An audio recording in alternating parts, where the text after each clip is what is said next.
That's in trouble.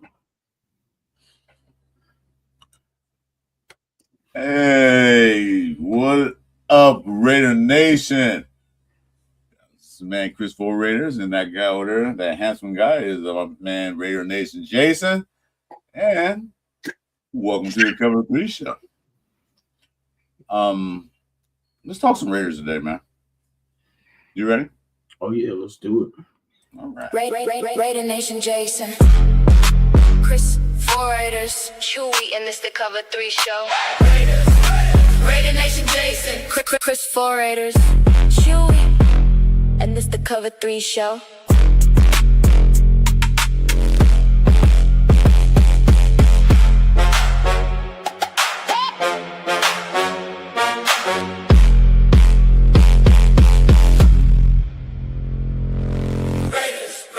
Raider Nation Jason, Chris4Raiders, Chewy, and it's the Cover 3 show.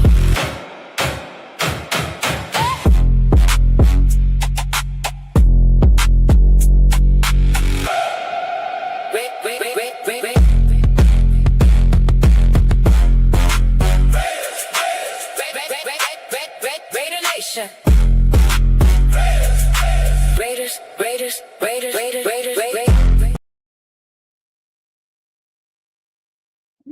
Okay, welcome back. How you feeling today, Jason? Feeling good. You know, I'm glad that camp is going on right now, so we got some good stuff to talk about. Yeah, I agree. How do you feel about what's going on in camp? You know, like, because last year I was kind of excited with the camp with Pete Carroll coming in. I thought he was going to do something. This year it feels a lot different. Would you say that? Yeah, it even looks different. Like just the videos, it's kind of, you know, it looks more. There's no playing around. There's no wrestling. There's no, you know, no horse playing. It's pretty much it's all ball. It's all getting better. I like that. Yeah, it's all business. Seems like, but to me, it just feels like this team is together. You know, you hear the press conferences. You hear them talking about each other. They're talking about each other more than they talk about themselves. I mean, of course, ask their questions, but then they always bring up other players.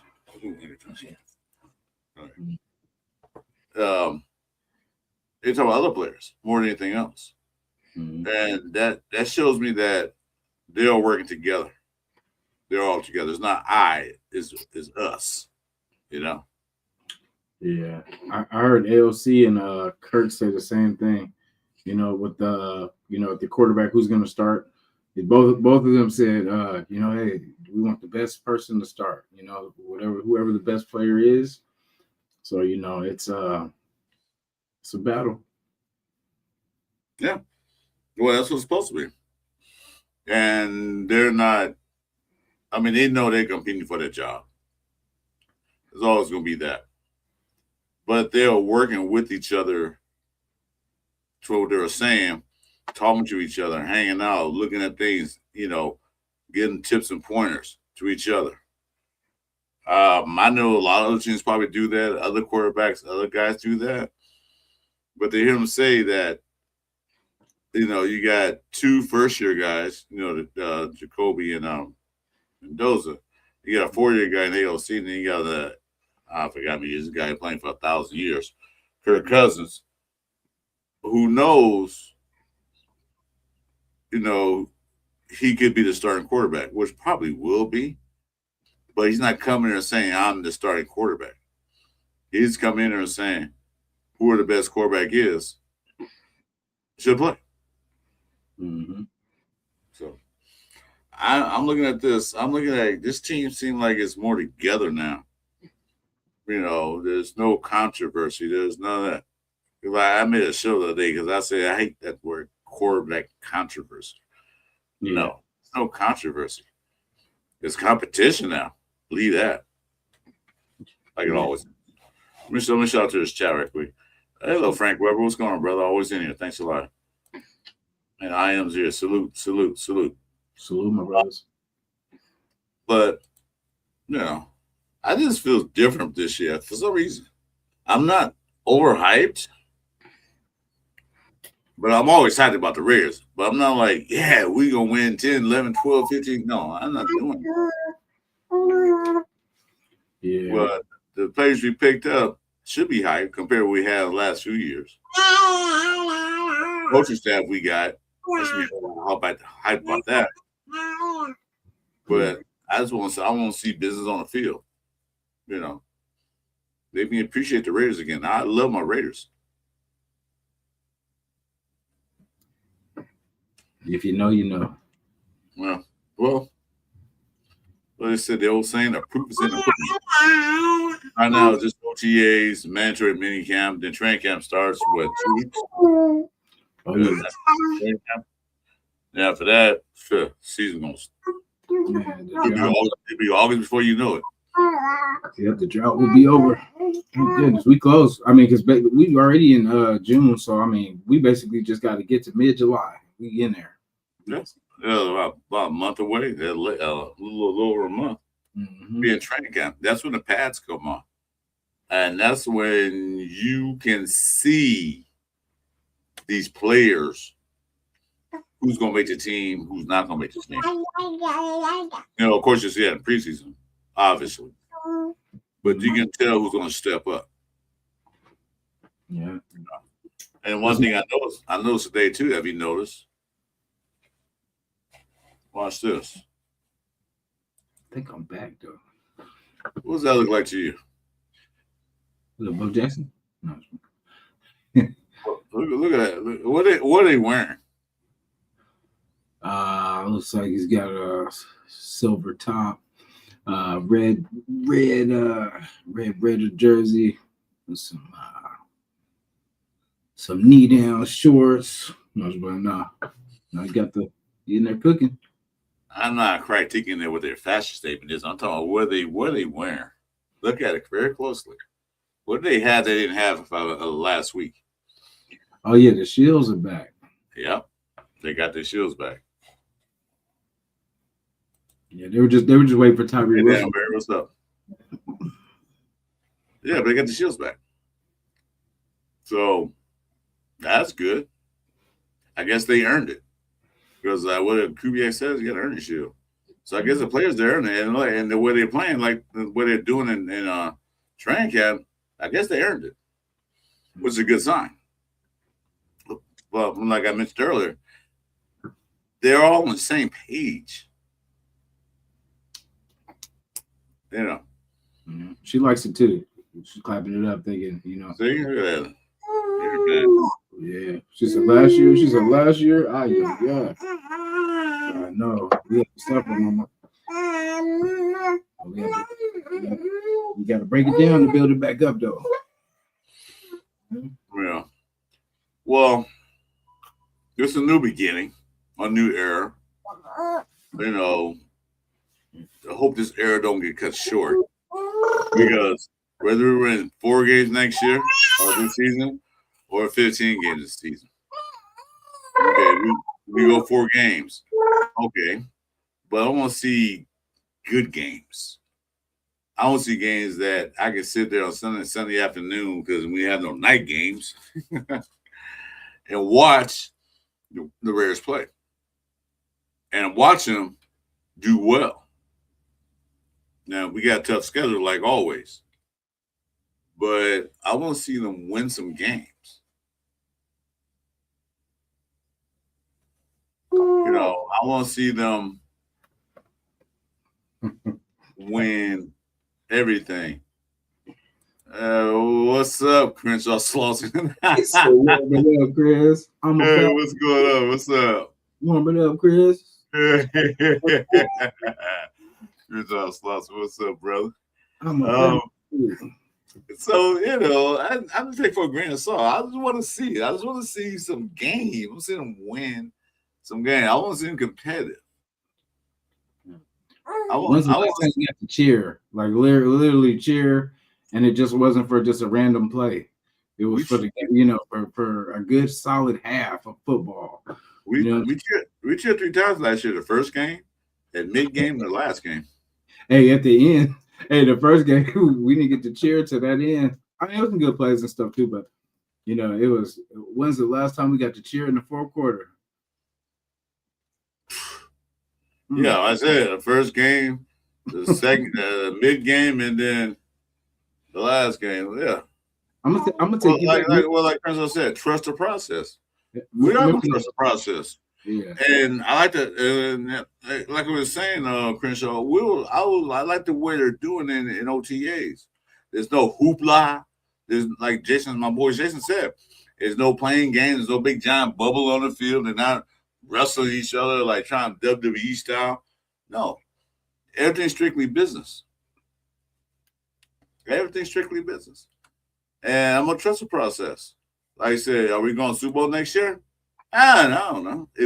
I look at going to Super Bowl in 2029, if anything. What's up, Raider Ryan? That part.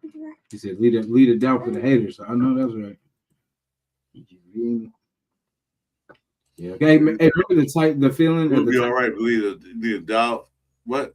We'll be all right. Lead a doubt for the haters, of course. Everybody hates the nation. The Raider Nation. Yes, sir. Everybody hates the Raider Nation. They're haters because they're jealous. Because we got the best looking team on the field. Because none looks good in silver and black than the silver and black. Yeah. Anyway, so the premise of the show today is who stays, who goes. We're kind of doing it early because it's gonna be hard to tell. We know who's going to stay. We know there's people going to stay. We pretty much know most of the starters. But you got those backline guys, like some of the receivers, some of the DLs, some of the cornerbacks, some, offensive line. We know the guys who's going to stay. They'll get rid of. Because one thing the Raiders did do this year is they build up depth.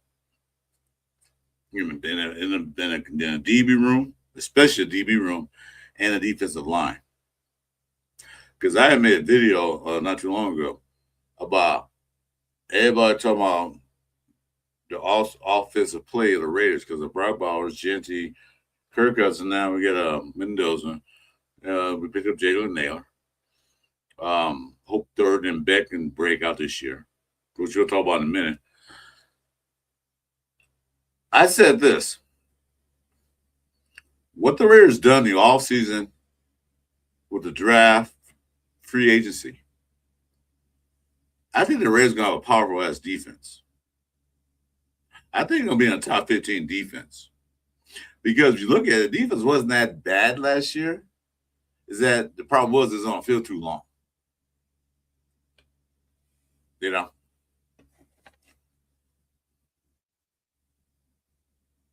Okay, what do you say, Christian?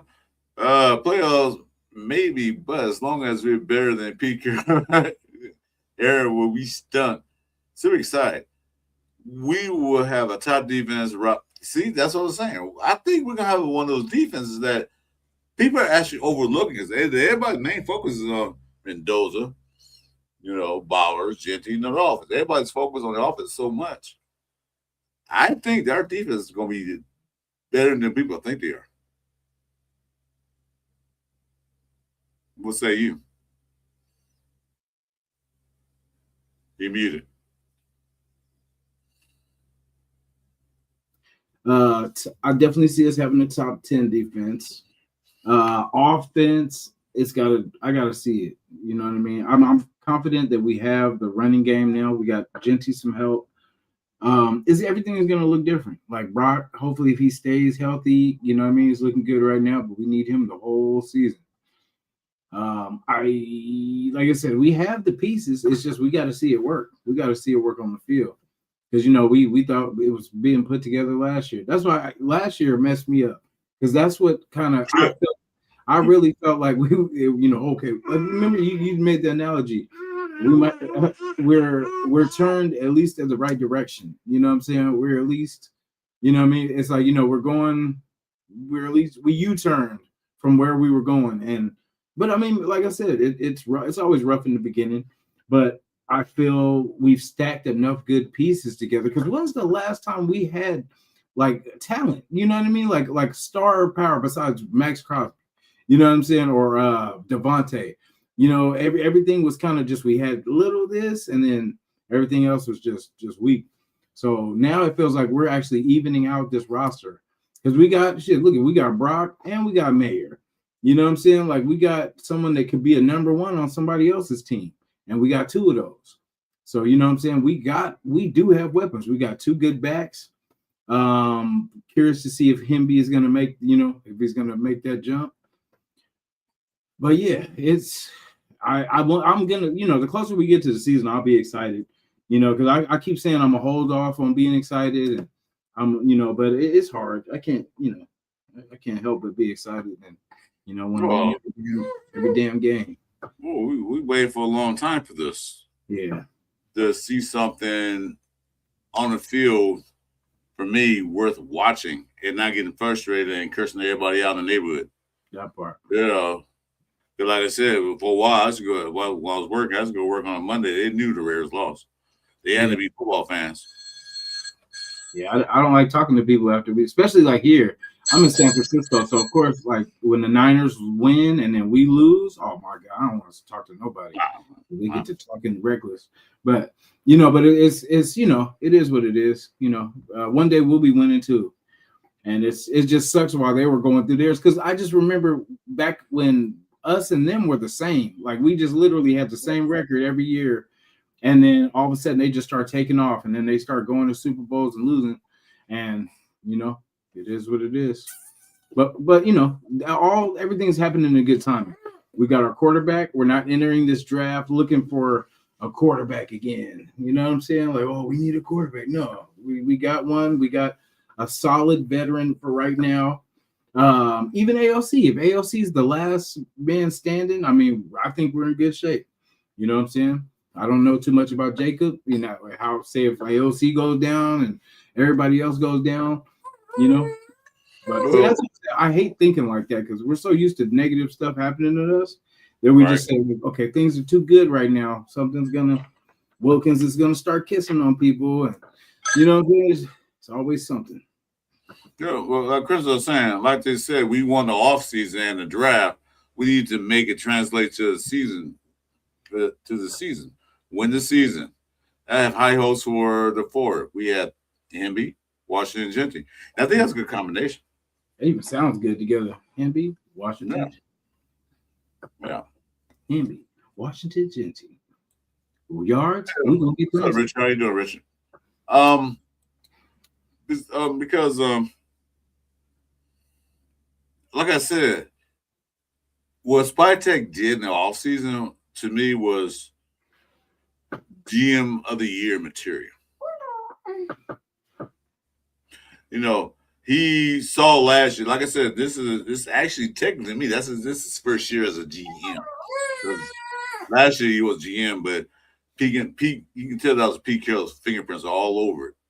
Yeah. But who they drafted, who free agent they got, that was Pete Carroll all the way. This year, Spytek got the head coach he wanted, got the players he agreed to with his defensive coordinator and his offensive coordinator and the head coach. They said, "What do you guys need? What look at the table last year? I know it's hard to look at it because I didn't want to look at it. Look at what we were doing on the field. What do we need? Geno Smith off the team. Well, besides that, yeah." I don't think Spytek even wanted Geno Smith. Really, to be honest with you, Pete Carroll brought me because of the familiarity he's familiar with them. And I thought it might work. Well, apparently that did. So I think what the Raiders did, they drafted some guys last year and we couldn't see them. All the person we saw was Genty, a little bit of Thornton, and Beck had one bad play that you can see the rest in for the rest of the season, seemed like. Mm-hmm. So I think that we're going to see them. And there's going to be a question I'm going to ask you guys. Whoever's in the chat who can see me, you too, Jason. I want you to name two players. One from offense, three. One from offense, one from defense, and one from special teams. Who's your breakout player this year? Start with the defense. Who's going to break out this year? Defense. It could be anybody. It could be a veteran. It could be anybody. It could be a rookie. Who you think is going to break out? All right. I'm going to say, dang it. For offense, Defense. I'm asking. Oh, right. Defense first? Well, you offense, doesn't matter. I'm going to go for defense. I'm going to go with one of the rookies. I'm going to go with Stooks. I think Stooks is going to make some plays in that backfield. And, really, because we haven't had nobody really back there. So that's what, I'm curious to see him, and then I'm pretty sure, with him and his boy together, I can't wait till they actually play, together. I would love to see what that would look like. But yeah, I think Stooks, we've needed a free safety for a long time. Oh, true free safety, yeah. Yeah, true, like a true, ball hawking free safety. So yeah, I'm banking on him kind of making an impact back there, keeping that job. And then all we gotta do is just add another, next year. You know what I'm saying? It's good to just get somebody to lock down that position and then, put some fire under Palomar and be good for the room. And then plus, Jeremy Chin might leave next year. So our safety room will probably need some attention next year too. Yeah, I'm gonna agree with you on that. I'm looking at Trenton Stoops to really transfer the back end of that defense. I'm looking for him to be a ball hawk. I'm looking for him to really control that end. Mm-hmm. That was my breaker player. Nice. How about your offense? Offense, I'm gonna actually say, I'm taking another rookie, Mike Washington. I think he's gonna do a lot better than people are saying. I think people are saying 400 to 600 whatever yards for him. I see him doing. I could see us doing 2,000 yard backs, to be honest. You know what I'm saying? Because the thing is, look what Genty did, and we weren't on the field long enough to do pretty much anything. You know what I mean? You know what I'm saying? So I figure with a good running game and a double dose of them, I feel like that'll keep us on the field, and then both will be able to eat. That's the thing. Everybody can eat if we can stay on the field. You know what I'm saying? Last year, it was okay, we had three plays and then we out of there. Defense is in there trying to hold it down, getting us the ball, and we give them a third and out or interception. So, sometimes we have one play because Geno Smith throw an interception. And Smith Kringle. And my man Crenshaw here is reading my damn mind. I said Jack Best gonna break out. Mm-hmm. I think he's gonna break out. Why I say that? He didn't get no opportunities last year. And he did what he had to do. They want to run block. He run blocked. So it wasn't like he was out there wasting his time. But the ball rarely came his way. And it comes his way as either high or outside or somewhere where you had a hard time catching it. So with accuracy of Kirk Cousins and Mendoza, AOC, if he's there, or he's another guy, I think Jack Best gonna break out here this year. I think he ain't gonna be there like NJB last year, with 1,700 yards. No, but he's gonna have some key catches and some important catches and some touchdowns. I think he's gonna break out here, and they're not talking about him enough. But I think he will. I think he'll break out this year because last year, for him being number 2 pick, that was embarrassing. I'll be embarrassed. But it wasn't his fault. It was the offense's fault. The bad play calling, bad offensive line, and bad quarterback play. I feel like that one was a Pete Carroll. I really do feel like that was Pete Carroll because I think it was more like a panic pick because they probably wanted somebody and then maybe right before they got a chance, they got picked, and it was kind of like, oh, damn. No, I think that was a spy tech pick. You think he was a spy tech pick? I think so. Yeah, I don't know. Pete Carroll was hammering the table for Genty. That's what he wanted. He wanted Genty. Yeah. So I think spy tech took that. I think a couple of picks were spy tech picks too. Thornton might have been a Pete Carroll pick. Yeah, dang, I still like Thornton. I really hope he, I mean, I like Besh too. I like Besh. It's just I feel like they're putting him too high up there to be like a 1 or 2, like like a definitely role player for sure. You know what I'm saying? But I don't see him. See, the thing is, like, I know he can catch. Like the thing I liked about him is he didn't drop a lot of balls, stuff like that.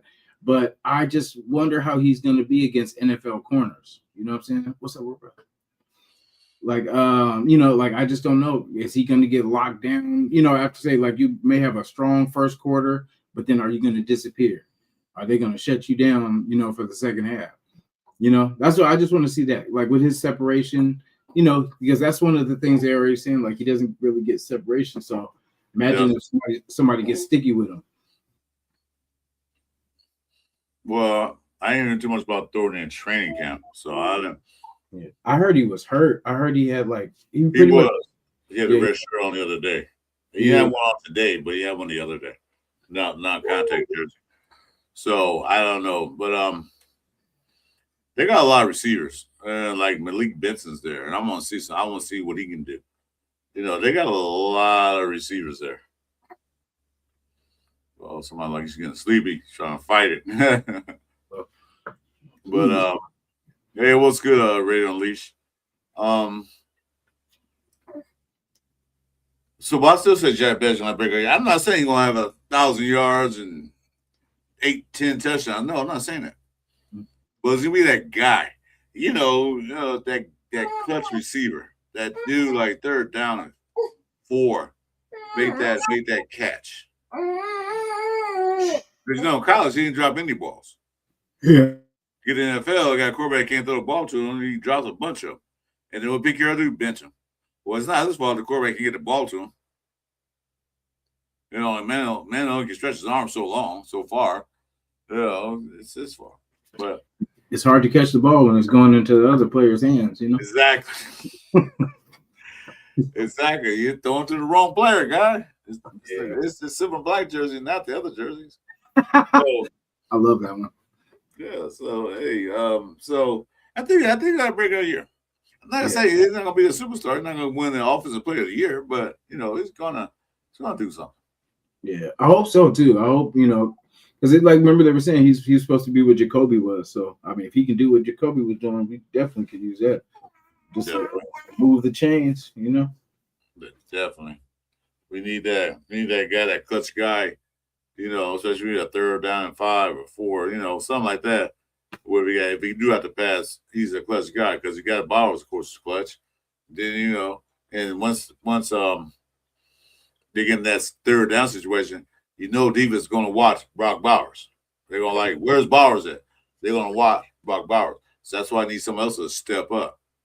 Yeah, and I'm gonna hit them out that backfield when they looking at receivers. Once they take everybody deep and then corners turn their back, I'm hitting Genty or Washington out that backfield. Mm-hmm. Now they got options done. They're not going like 1st down run 1 yard, 2nd down run -2 yards, 3rd down 12. Now they know you have to pass. Mm-hmm. Let's not be predictable like that. Let's get out there, run some plays. The best thing to do is confuse the defense. Yeah. Make them guess, what are they going to run? I'm not telling you. Yeah. We'll show you with that touchdown or that 1st down. I'm going to invite this guy in, all right? Okay. Oh, man. It's just like a random guy or is someone we know? No, that's the same guy that's always in there. I don't invite random people. But I'll do that Friday night. Anyway, sorry guys, I was supposed to do a Friday night pull-up, but I couldn't do it because my daughter graduated from college Friday night. I thought it was hey, congrats. She got her degree Friday night. I'm like, yeah. So had to make that. Nice. So congrats, man. I will. Good. If I missed that, then I'll probably kicked out the house. That part. Yeah. She said that part. Let's see. Where are you? You gonna have all daddy's phrases, huh? Yeah, so I'm looking. So we were talking the other day that what if, for example, what if he had a season that we have not a good season, but we get the top 10 pick. Remember to talk about that? Oh yeah. Yeah, like say we're not good this year. And it doesn't come together like we think it's gonna come. Which actually wouldn't be a bad thing because the more help we can get Mendoza moving forward, the better. Like most teams, they do bad twice, and then all of a sudden they're playoff teams. You know what I'm saying? Like we've seen these teams turn it around. And we've done a lot of damage over these 20, 30 years. So,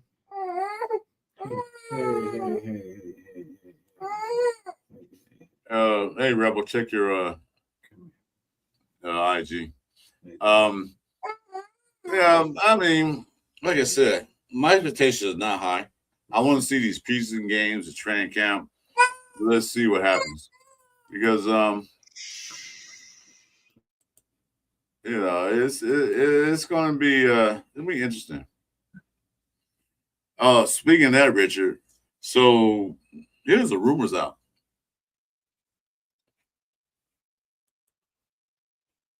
Trade Maxi Raps.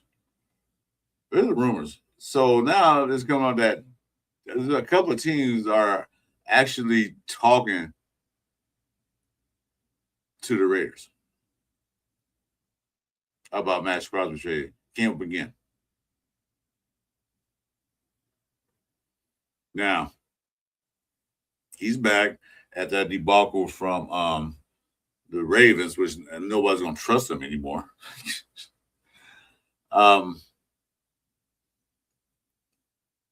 I like Crosby. Don't get me wrong. He's a Raider, always will be a Raider. But if it's an offer on the table, you can't refuse. You got to take it. You know what I mean? Yeah.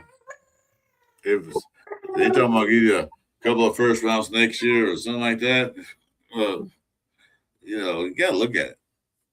I know Matt Crosby is heart and soul of the Raiders. They all keep saying it. We all know that. We all see it.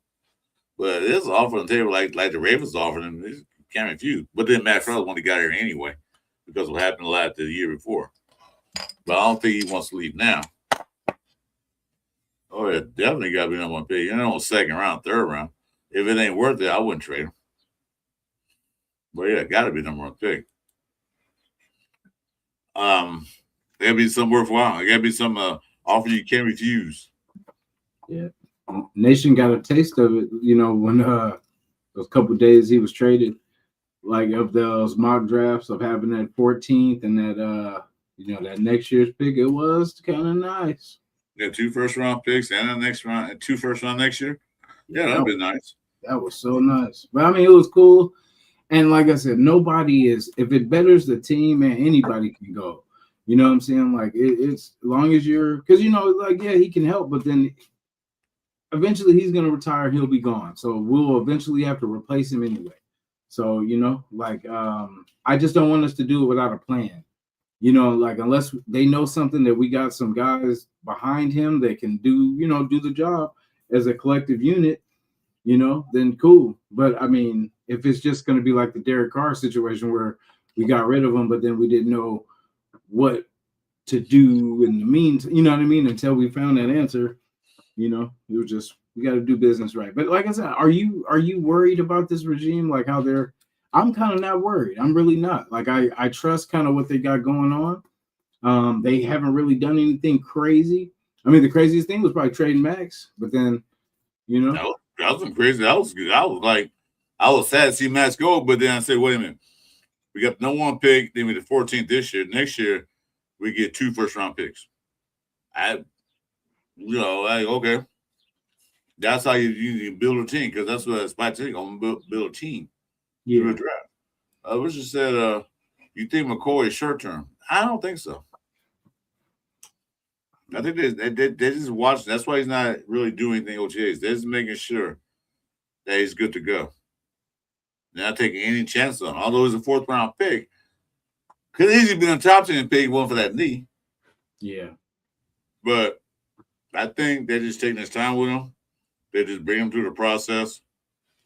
No, he's there. So I don't think he's short term. If his knee holds up and everything else, fine. If it don't, it was a 4th round pick. It wasn't like he was the number overall pick. Then like, whoa, that was a bust. Yeah. So if he doesn't work out, it's not a bust. Yeah. And then like they said when they got Mr. Masters, they said basically it was kind of like a backup pick that basically if McCoy isn't ready or something, they'll still, it's not like it would be a wasted pick. They got, somebody to kind of, jump in there too, which here he's making some noise. Yeah, Rich said send to Mexico for stem cell injections. I don't know what they're doing with him, but he's in the building. It's not like he's at home sitting there. He's in the building. Speaking of which, I'm gonna go ahead and bring this up right quick while it's on my mind. Okay. I'm tired of hearing about the Kobe Dean. I'm tired of hearing. He's in the building. Your boy Walker said he's here. Now we don't know what's wrong because they're not saying nothing, which I'm cool with. They haven't told me anything. As long as you're on that field in the first game of the season, making tackles, knocking a block off the quarterback or whatever you need to do, or stuff in the run game, what you need to do, I'm cool with it. Mm-hmm. Why he's not there? I don't know. It could be a multitude of things. It could be health. It could be family. It could be, I don't think it's contract because he wasn't traded. He came and signed the contract, so it's not a contract. Yeah. No. Maybe do want a little more money. Maybe, I don't know. But, I'm not worried about the Kobe Dean. Even the guy said, the linebacker coach, I forget his name. But he said, no concerns. What are you worried about? Well, he's here. It's June. It's June. It's still hella early. It's just, I know people are just curious. They want to see everybody out there. And if they're not out there, they're wondering, what's going on? Is it a holdout? Is it injury? These are mandatory OTAs. That means they have to be in the building. They don't have to be on the field. They have to be in the building. Mm-hmm. Well, like you see Max, he's out there working every day with you guys. The Kobe, you see, I've seen him on the field a couple of times. Before I haven't seen him because out there for a minute, he's going back and think maybe it's something in health. I don't know. But he's there. He's there at the Raider camp. He's not like sitting at home. He's not holding out. He's there. So that's no concern of mine. Training camp, unless he's injured, unless he have an injury, then I'm worried about it. He had a torn patellar tendon, suffered during the Eagles' 2024 playoff run. And then recovery that caused him to miss part of 2025 season, and then a hamstring injury late in 2025. Yeah, hamstring injury? Yeah, late last year. So there you go. That could be the reason. We don't know for sure because they haven't put anything out there about that. But that could be the reason why you don't see him out there. Yeah. Like I said, he should be back by July. Like when training camp opens up in July. He'll be. Yeah. Yeah. But the coach said, we'll make sure everybody's fresh. Yeah. And they said if he's not practicing then that's when we should be tripping in July. Yeah. Exactly. That's what I said. When the training camp come on, the pass come on, if he's not there training, not there doing anything, you get a little concerns. But still, we still got him. Yeah. So he's coming off multiple lower body injuries. That's the main reason. Who y'all going for, Spurs or Knicks? Ooh. I don't want to talk basketball, but I'll go for the Knicks. My brother's a Spurs fan. I'll go for Knicks. So they ain't won one since the 70s. So, I don't hate the Knicks. Knicks not a team I hate. So I hate Baston, but no, Knicks. Trump likes the Knicks, so I'm going Spurs. I didn't want to bring that name up, so let's not even talk about that. Go Spurs. Anyway, They got some cool colors. The Spurs have cool colors. I don't know why, but well, you know that it could have been in San Antonio Raiders. You know that, right? I do. Yeah, that would have sucked too. But you know, Oh yeah, that was like big time. I'd have been far as hell. Just to go Almost was. So Jerry Jones said, no. We can't have competition here. We don't need them kicking our ass in ticket sales. Yeah, we no competition here. Yeah. What was the dude they wanted? So that's probably what it is. And so yeah, hamstring late last year, so that's why he's taking it easy. But pretty much everybody's there. I still didn't get my invite, but I'm all right. Invite for what? For camp. I've been checking my mailbox every day. Emails and you see nothing. So I told you I'm gonna pick you out. I'll come pick you up and drive you on her. I guess they got fullback. Yes, they got all the fullbacks they need, huh? Hey, rolling rock. Yeah, I hadn't been like in 3 days. This is my first beer in 3 days. Jeez. Don't drink as much as I used to, but still one. It is like 90 degrees outside, so I need a cold beer.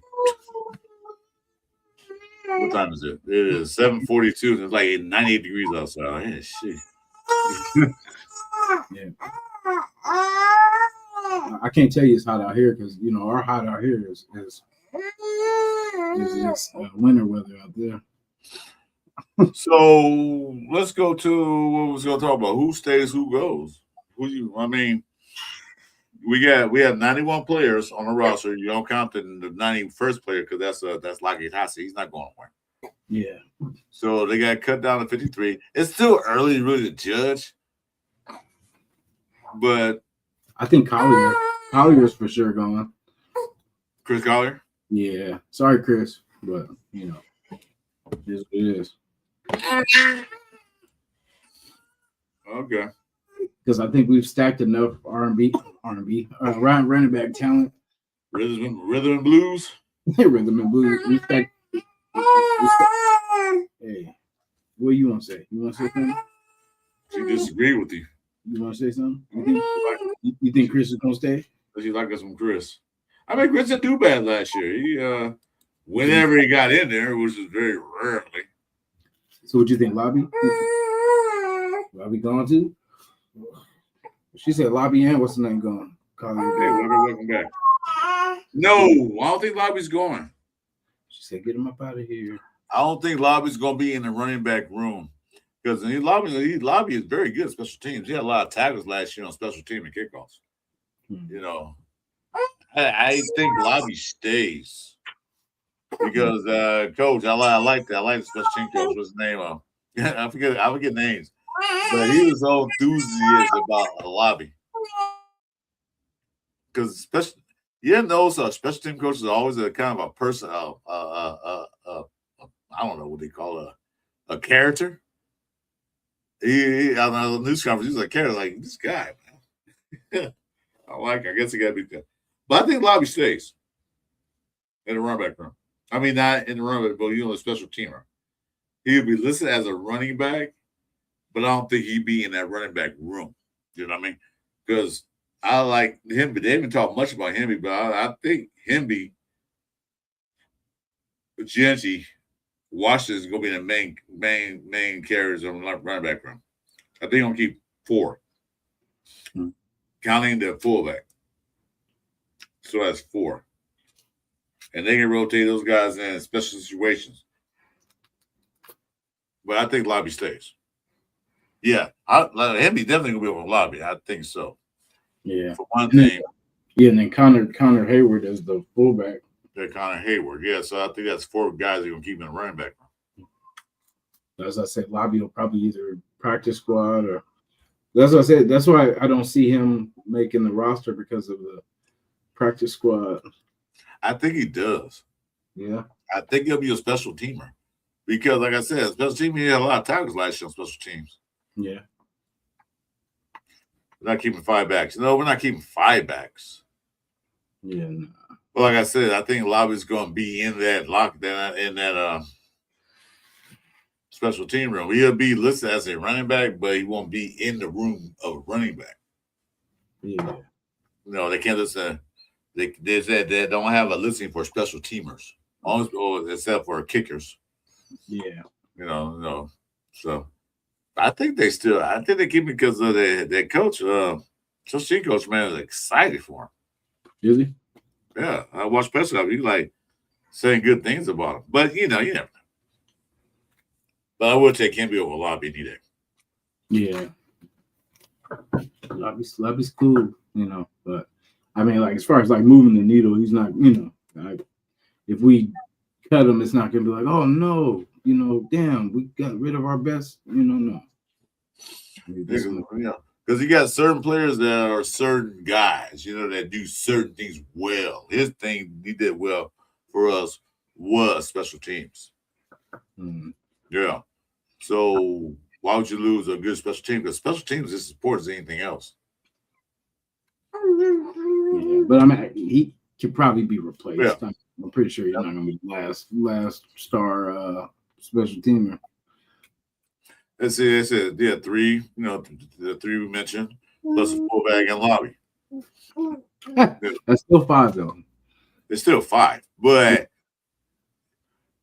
yeah. And then remember the fumble problem. Like, we can't forget that, like, the 2 times that he touched the ball his first season, both were fumbles. His first and the last of the season were fumbles lost. Well, so all security is definitely something that is, a red flag. Oh, we'll see. You say he's slow. I don't know. He got on field pretty quick on kickoff, so I don't know. We'll see. Remember, that was McCaffrey. They said that was supposed to be the McCaffrey. Who said that? Remember when he got drafted? They were like, "Oh, he's going to be like the Christian McCaffrey type. He can do everything." I never heard that. Unless I was on a rock. I didn't see that. Yeah, I didn't see it, but I mean, they definitely said it. Hey, what's up, Ardell? Don't fumble. Exactly. I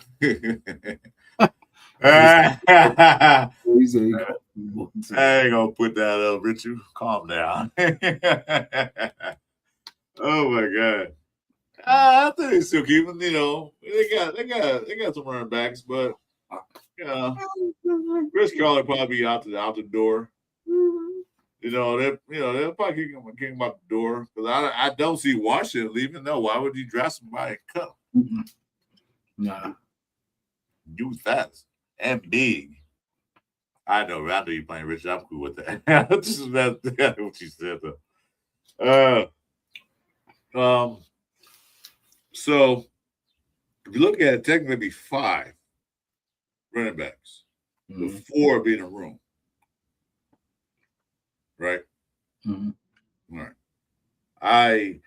He could be one of those bubble guys. We'll see how it runs down. Mm-hmm. This guy just pops in anytime he wants to. Hey, what's up, man? Oh, you know how we roll in Raider Nation. What's up, Rebel? We got welcome Rebel to the show. What's good, family? How y'all feeling? Good. How about you, man? I'm excited, man. I'm excited.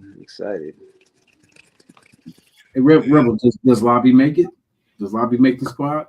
Oh man, I feel like he does. I think just because the energy he brings in the building, the special teams, he can play that gunner role, which I know we have some guys that could do that now. He's also the second guy still on the kickoff return, and if he's making plays in the backfield, which I was a big Labe fan. So, before they drafted him, I was like, we need to bring this guy in because just the things he can do out of the backfield, just catching and the small things. You don't always have to run the ball, right? Just be able to catch out of the backfield or run routes, and he's damn good at that. So if you can use him in different ways, I don't know how they. I don't know. I don't know how you let a guy like him, Roman Hemby, go though. It's a tough situation, and you can't. I mean, it'd be crazy to keep 4, right? Four running backs and a fullback. Especially the way Gentry's been healthy. Like, he seems pretty durable. So, like, and if he's going to be in there most of the time, it's like, where does Lobby fit in? Like on especially on the starting roster. Like you said, special teams, yeah.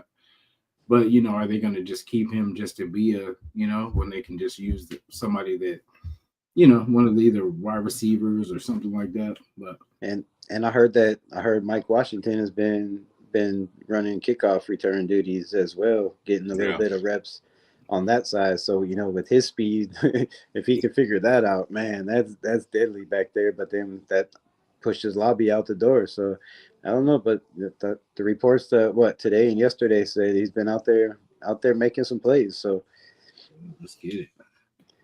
It's tough. It's a tough situation to be in, but I love the fact that we actually have to, you know, get rid of some guys that might be able to play on another team. You know what I mean? Yeah. I can see keeping it for that reason, but if they need another player to take that spot, like Crenshaw says, rush spot for defense, I can see him. They can let him go, but if they have room for him, I can see him staying just for that one spec. But what the Raiders are doing right now, they want people that can play versatility. They don't want just one player, one special guy to do that one thing. Yeah.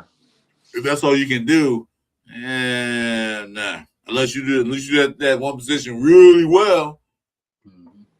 There's a lot of you can go out there and get 1,000 yards this year, which I doubt he ever will with the Raiders. Then yeah, it'll keep him. But right now, his main thing is special teams.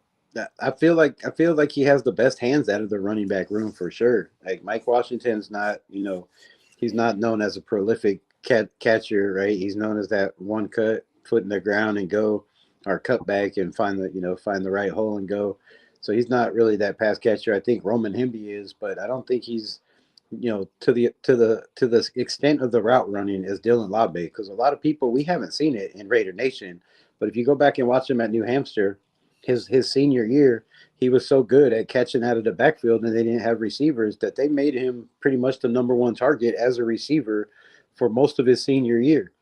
I mean, he has more stats and more yards catching than he did rushing coming out of college. So I think Kubiak sees that and is like, man, if we can get, you know, a guy that you could line up in the backfield and everybody think, oh, they're not handing off to him, right? And then, you know, before the play starts, you kick him out to the outside. Then you have defenses shuffling, and whether you're throwing him the ball or not, it's just having a guy that the NFL knows he can catch, right? His record and resume coming out of college, even being at a small school like New Hampshire, is the guy can catch the football. So, and he can run solid routes. He's a solid route runner. So, yeah, it's I don't know. It's a tough call. I'm glad I don't have to be in that situation. Like catch 22, like well. Damn if we do or damn if we don't. Like what?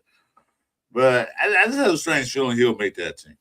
Do you think they try to push Roman Hemby to the practice squad and see, you know, use him over there? I wouldn't, because I feel like somebody would pick him up. That's what I feel as well. But like nobody would really grab, you know. But he didn't get drafted though. He was a UDFA, and I don't know, you know, how many teams passed on him before we got the opportunity to snag him. So yeah, true. I feel that because you put on practice squad and then have a lobby come in there, you're taking a chance of somebody grabbing him. Although he wasn't drafted, because there's only like 3 running backs in this draft anyway, and nobody really drafted running backs except we know for Love, Price, and who else? And Washington, of course. Yeah. Yeah, well, I mean, there was a couple like Jaden Ott that the Chiefs got. I thought was pretty solid. I think there was a couple of sleepers in this draft that we're going to see like last year that end up having, you know, when they get opportunities, end up having better stats than some of the guys drafted in the first, second round. Yeah, but like I said, it wasn't like it was last year. Of course, last year. Oh no, it wasn't. Yeah, that room was crazy.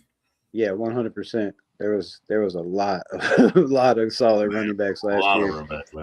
And a lot of those have not even had a chance to show what they can do. So, yeah, there's the running back. I think the running back, you know, it's coming back, right? It's coming back where teams are starting to recognize you gotta have at least 2-3 solid running backs, and if you don't, you're gonna be at the bottom of the league in rushing, and we seen that last year, right?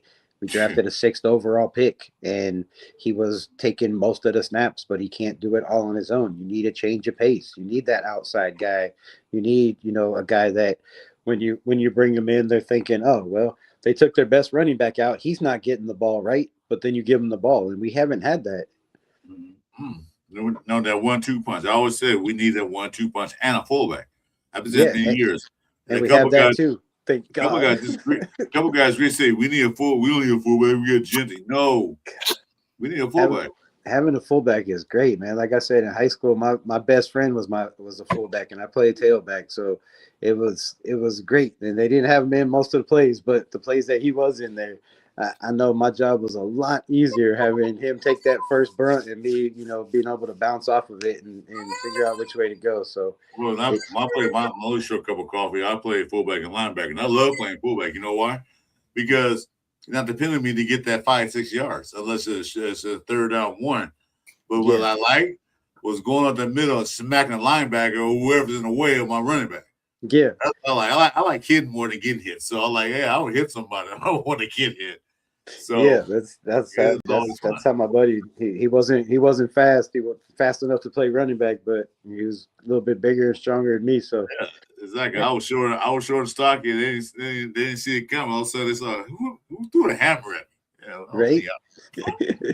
Short and stocky. You like Trey Tucker out there? Yeah, well, exactly. It was like, watch that other guy. What's that guy over there, man? She was like a hammer. So the question is, who are your 6 receivers? My boy Crenshaw here says, all right, so we went to running back room. So we're probably saying Chris Carter would probably be walking or practice squad. Because they didn't do bad last year when he got a chance to get in there. Lobby is going to be one of those, maybe not, because he's a one-trick pony. Special teams, but you said Washington run, but then you got Derek Young, Derek Young, where he says man, doing kickoffs too. So we'll see how that works out. So you're running. So your wide receiver. Start with you, Rebel, since you just got in here. How many we keep and who? I think we can go pretty fast on that. I feel like it's obviously Trey Tucker and Jalen Naylor are going to be fighting for that, most catches behind Brock Bowers role. So it's Tucker and Naylor. I feel like obviously Jack Best, because they're going to at least give him 3 years to see what he could do, or at least that's the rule. They should at least give him that. And then my 4th guy is probably going to surprise everybody. My 4th guy is Cedric Jackson. No, that surprised me at all. Nope. I feel like it's Cedric Jackson. I said this last year. He should have been on the field more. He should have been getting more reps. Yep. I've said this all offseason. I think he makes this roster. There's no way you can put him on the practice squad, and he hasn't done enough in his body of work to show that he's worth, trade value. So I don't think that's there yet. But from what I heard yesterday is, he was making plays from the slot. He was making plays from the outside. He's catching touchdowns from different quarterbacks. So it doesn't matter if it's Kirk Cousins. It doesn't matter if it's Aiden O'Connell. And it doesn't matter if it's Fernando Mendoza. He's still making catches plays. And making plays, and he's getting seen out there. And I feel like if he doesn't make this team, I just don't know. I don't know what. But I got Cedric Jackson. That puts 4? And then, that was my 4. And now I really feel like Malik Benson. He's been doing an awful lot, out there being seen, playing with Fernando. So he's getting that time and that chemistry with the future. And I just don't feel like you can put him on the practice squad. So he definitely makes it. And then that 6th guy it's really, really, really hard. You go with youth or not, right? You look at a guy like Derek Young, and I think he's only got 4 catches in his NFL career. Most of his speed is being on the kickoff return and pass return. So I feel like he makes it just because of the fact that he was brought in to be that kick return guy. Oh, he's a big boy. Yeah, 6'2" and 224 pounds. So he's a big receiver. I saw him with his shirt off, not shirt off, but cut off shirt. like this dude is yoked. Yeah, So he looks like a linebacker. So I feel like you have, and then the mentality of, I think, was it Jalen Naylor said today that no block, no ball, right? No yeah, block, no ball. So if they're working with that mentality in the building, I think Derek Young just fits that, and then the rest of the guys get in where they fit in. They either make that practice squad, or they're also today my guy Corey Rucker, I don't know, my yeah, I heard Arkansas guy that I was very, very high on. he's They hurt. put on injured reserve, so he's done for the season unless another team comes and picks him up, Yeah, which means they seen something in him, right? I'm thinking, because that's what they did with Dalton Wagner, right? 3 years ago, they put him on injured reserve for a whole season just because they didn't want to put him on the practice squad. So I think we might have a little something of Corey Rucker. I'm thinking that they're seeing, that's why they're trying to stash him away. So that leaves that's another spot. And I don't know if it's EJ Williams or if it's a guy like John. Philip Anthony, whatever the Dorset is. I'm Philip so old, Dorsett. I can't remember the damn Dorset name, but it's Philip Anthony or Philip or one of the Dorsett. Dorsets. But You almost yeah, say so Carl Anthony Phillips. No, you're Carl Anthony Towns Phillips. yeah, so I don't know if it's one of those guys. Dorset brings a kind of a different thing with that speed in the building as well. So yeah, I think my sixth guy would have to be Derek Young. Yeah. Who you got, Jason? So with the Thornton stuff, I kind of felt like he needed to kind of step up and like not have a bad camp or bad start to kind of, remain. So I'm putting Derek Young in the Thornton spot where we got Tucker Besh, Naylor,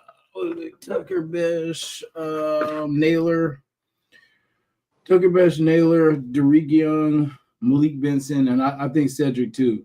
Or even a sneaky one like EJ Williams, or like a, you know what I'm saying, could probably possibly sneak in there.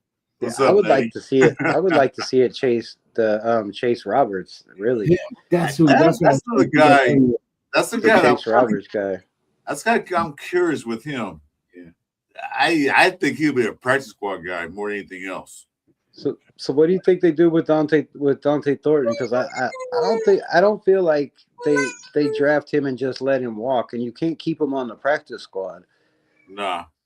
But I don't know. Hurt. I don't. He was If you're hurt trying to doing most- win now, and you're not, I mean, receivers are. I don't want to say a dime a dozen. You know what I mean? Because it's hard to find. But you did draft him in the 4th round, right? Sometimes guys aren't that, and then the fact that he's been in a red shirt, which is no contact, and his leg wrapped up, tells me that he's got some kind of soft tissue injury because it's on his thigh that's wrapped up. So is it a hamstring? What is it? But he was over there running sprints from what I heard also the day he wasn't out there. So him being redshirted with no contact like that doesn't bode well. Doesn't bode well for him. Look good. Doesn't look good for him. So we'll see. I agree with most of the guys. It's gonna be Tucker. They got Naylor, which I think gonna be there. Those two guys gonna be the guys. Thornton is the one I'm looking at that if he don't step up in preseason or training camp, he might be out the door. Like I said, he's 4th round, so it's not a bust. He wasn't pick 2 like Besh was. Yeah. Malik Benson, I think, will make the squad. And then Derek Young. Because these are fast receivers and they're big receivers. Thornton, if he don't show anything in training camp and or preseason, they want to let him walk. Yeah, and then you got to have that kick returner, and I think Derek Young is that guy, right? He's listed as the kick and the punt returner, and I don't think you could just give him a position as kick returner. I mean, I guess you could, but I don't know how that works. I think you only get so many positions on special teams as well, right? Well, you got to be listed as one of the main guys. Yeah, you have to be listed as a running back or a receiver. So I think for that reason, unless they find somebody that can, are they planning on sticking with Dylan Labe for that role then I think maybe Thornton makes it that way. But I don't know. I think they'll keep him, but like I said, he has to prove himself. I mean, last year he didn't get a chance to because of bad quarterback play and bad play calling and all that stuff. So this is a chance to prove himself. You know, now you're gonna have better blocking on the front line. You're gonna have better quarterback play, either Mendoza or AOC or Kirk Cousins. You're gonna have a better quarterback play that can get you the ball. So you have no excuse to say, well, it's no excuses now to say, well, you can't give me the ball. Now they can. Now prove yourself. Develop some more routes. Yeah. You can't just run out. You just can't run downfield straight. That's good for like a certain play, but you can't do it all the time. You gotta get a route tree. You know, you gotta make these cornerback DBs think about where you're going. Keep them guessing. So Thornton got a lot to show this year. He got a lot to prove in training camp and preseason. Yeah, and I feel like he's kind of the odd man out because you have the speed and the size, but if you can't finish and you can't catch or you can't run enough routes, and he's definitely not a great blocker from what we've seen in his rookie campaign. I mean, unless you just develop that blocking role overnight, but you think as big as he is, he'd be able to at least block defensive backs and safeties, but he hasn't been able to show he can do that either. And I feel like in Kubiak's offense, you're going to have to be able to block. You're going to have to definitely be able to block. I don't see Tucker being the X spot. Dude is too short and takes extra steps on his routes. I'd pick him off all day if I was 30 years younger. Sam, I'll be saying that about a couple of his players. I was like, I'll lock his ass up. It's crazy, man. Corey Myers, well, he went out the building too. So, you know, it's a point that you don't want to keep players that don't want to be here. He went out too. Don't get out of here. Because he saw the phase that was going on. You got a quarterback that can't get a goddamn ball. He saw, like, what was the, you know, like Devontae Adams, you know, I won't be down at the passer, but I myself killed out here. Who? No. Right. Get me the F out of here. I'm getting killed out here. You get me killed out here. I want to be a granddad one day, Devin. I want to be out here doing this. I didn't come back here for this. No. But anyway, so EJ Williams, the guy from Indiana, they brought in. I think they brought him in to be familiar with Mendoza. He could be a special team player because he calls some ball that shit, but he wasn't a spectacular receiver, you know? Yeah. He calls some key catches, but he wasn't that guy. Yeah. You know, he was like a security blanket. Yeah. For Mendoza. Yeah. Yeah. He was definitely that guy that, like, when the play broke down, he would just get open for him, and then he would, you know, just kind of make a play for him. So I think he's more of they brought him in late too. So I think he's a security blanket. He probably be in the practice squad. Yeah. I don't think they'll miss him today. Somebody do grab him. Because the receivers are a dime a dozen in the NFL. So I mean there's a lot of them out there. I think it's all good. Yeah, but if you can find the right ones and develop them, and I think we have the right coaches, right? All I've heard all this camp has been how much the coaches, you know, are coaching, how much they're teaching instead of demanding or yelling and screaming at people. They're actually taking time to teach these guys and show them, you know, this is why we run the play like this. This is what happens when you run the play correctly like this. This is what happens when you don't run the play correctly like this, right? And I think sometimes, you know, we forget that even though the guys are 1% or 1% in the NFL, a lot of them coming out of college just don't have, you know, NFL coaches that, you know, that have NFL experience to show these guys, or, you know, they're not running an NFL defense or, you know, an NFL offense in college, and they get here and they're like, oh my Lord, this is not what I thought, right? It's like jumping from high school to college. You're like, wow, exactly, wow, big difference. You guys are bigger, stronger, and faster. Like Richard said, I when Mac Hollins was a free agent, I said, why don't we get him? Because he wasn't bad when he's with us. But they didn't do it. Matt Collins reminds me of Aaron Gordon. I don't know for what reason, but I think I think a lot of those free agent receivers are going to be, depending on, like I've said all off season, is what we have in the building we don't know, so we got to at least wait till preseason, right? A lot of these guys like Matt Collins and some of these guys, they're not going to be picked up right away. They're probably going to stay till the last minute right before the season, or till final cuts, and there's that too, right? You get final cuts, and there's going to be a lot of players that are cut on August 28th or 30th now. So on August 30th, you have all those players are cut. And if you feel like this wide receiver room is what's lacking for you to be competitive in the NFL, when I'm sure Kubiak and the rest of the coaches know what they're going to be lacking by preseason, right? Because they've already said they think by Houston they should know, who the quarterback's going to be, having the joint practice in Houston and then the preseason game.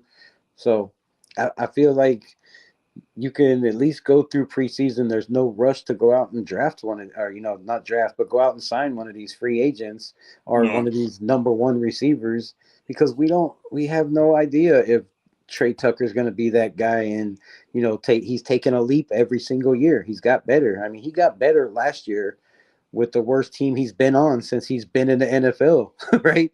He had the worst offensive line, the worst quarterback stats, the worst, not the worst, but one of the worst defenses play wise, just because of the coaching, not the players, not the personnel, but the players. So Trey Tucker has ascended every single year. He's got better, and to get better last year with the way the coaching was and everything that was going on in the building says a lot about Trey Tucker. So, man, if he's gets better from what he had last year at 700 yards, you're pushing 1,000. And then you have Brock Bowers, and then you have Jalen Naylor and Jack Besh, and there's only one football. So these guys aren't going to get 90 attempts a game, right? I don't think we have the defense to make sure our offense runs 90 plays a game. You know what I mean? So, and if this offense is as good as it's, a lot of people think with Kirk Cousins, we don't need that many plays on offense, right? We come down, run the ball a couple times, throw deep, bam, we're there. So that's what it seemed like in Seattle. They fed off their defense. Their defense gave them a short field, and they scored quickly. It wasn't a lot of, they had some methodical drives, but a lot of their drives were, quick to the point, methodical, foot on the throat, and go. And I think that's what Kubiak is going to bring to this offense. And as long as, everybody buys in and understands their assignment, does their 111, man, this team has the potential to be better than we've been in decades. Yeah, because like I said, like you said, it was the bad offensive calling, the bad offensive line, and Geno Smith is threw the ball in triple coverage. I don't see it happening this year. And to the other team. Yeah, exactly. I think Geno was colorblind. He said, no, silver and black. It's not the other team, dude. Where you thought the guys wearing red jerseys, man? What the hell are you doing? Maybe he's colorblind. We ever thought about that? We all said last year he need glasses. He got to be maybe he is colorblind. It just nobody tested him to see if he knows what color is. Yeah, colorblind dyslexic. Because wait a minute, that's not the number of jersey we throwing to. We'll throw a jersey number 89, not 26. Another team, dude. What are you doing? But the wide receiver room, they said it was piss poor last year. Yeah, it was, because we had a piss poor quarterback and offensive line coach and all that crap. But I don't think the wide receiver room is that bad, because we haven't seen anything yet. And we just gotta wait and see. But I don't think it's that bad where we had to go out and spend all this money for AJ Brown or Diggs and all that. So why are we doing that? Why would you spend all that money on another diva wide receiver? We should be tired of that, right? We wasted all our money. Yeah, waste of money for a diva receiver who will come in here and mess with the whole unification of the team, mess up the locker room, and complain every time, I'm not getting the ball enough. That's why they want AJ Brown. Somebody who said they wanted AJ. Who was that? The guy from the Radio News, the old receiver. You said we should trade for AJ Brown. I said, no, we shouldn't. Why? We need that madness in the house. Jeez. Yeah, we should learn. We learned a lesson from Antonio Brown. Yeah, you think we've learned by that? Randy Moss, there's a lot of players that were that shit when we brought them in, and then they came here and they didn't even want to be here, right? So exactly. And then Devontae Adams, it's not all Devontae's fault because the team was just in shambles. But you trade a first and a second round pick for him. He has his best season overall. I'm not mad at Devontae Brown. I can see what he was saying. We're gonna get me killed out here and bad quarterback play. Yeah, okay, I get it. But you have to make it like, make big news about it. So I don't think the wide receiver room is that bad. To be honest with you. Just when Trey Tucker, remember, it was the fourth option when we had Jacoby, Devontae, Bowers, I'm forgetting somebody, but he would be the fourth option. But then now he went from fourth option to number one. Or no one's really number one, but and on our roster, technically we would put him because he's been there long enough, and we've seen more of him than everybody else. Yeah, he was the X receiver. Yeah. I don't think in Kubiak's system is going to be that X receiver because what he has, he's going to mix and match depending on who they're playing. Yeah. You're going to see who feel, okay, this week we're playing this team. I think you do better against this team. But next week we're playing this team. I think the other guy do better. That's what it seems like Kubiak, how he coaches. Anyway, before time, you guys, hey, make sure if you're new to this, I'm Chris4Raiders, our boy Ray Nation Jason, and this Rebels Unleashed, who joined us for the Cover 3 show. Make sure you hit the likes and subscribe button and notifications. I'm still trying to build a 500. It's going to take me another 10 years to get to 500. So, but anyway, it is what it is. But hey, make sure you like, subscribe. We're going to do more shows. We're going to restart our Sunday Morning Pillaging Show this weekend or next weekend. I'm not sure exactly what Jason's schedule is. But we're going to start up once like I said, this time of year is really not that much to talk about because this is the final day of mandatory mini camp or mandatory OTAs. So the real juice and the meat of the season starts in about a month. Training camp. That's when the pads come on. That's when they start hitting each other. Start feeling it. So make sure you like and subscribe to all three of our channels. Appreciate it. So wide receivers, you guys got your picks. Offensive line, we really have to go through that. Defensive line, I think we're stacked. I think we're stacked on defensive line. Linebacker core. There's one very interesting thing that came out today. They're talking about Lindenberg. Oh, you're about to come back in. They're talking about Lindenberg. You hear about that?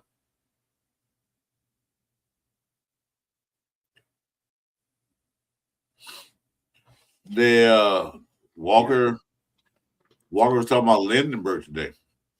Yeah. He was filling in for, I forgot who was out, but he was filling in for, was it Dean? Yeah, it was Dean. Oh, okay. Yeah. Yeah, I heard he was in there. Yeah, he was talking highly of him. Yeah. So, our linebacker room looks good. We have 1, 2, 3, 4, 5, 6 tight ends. I don't think we're keeping that many.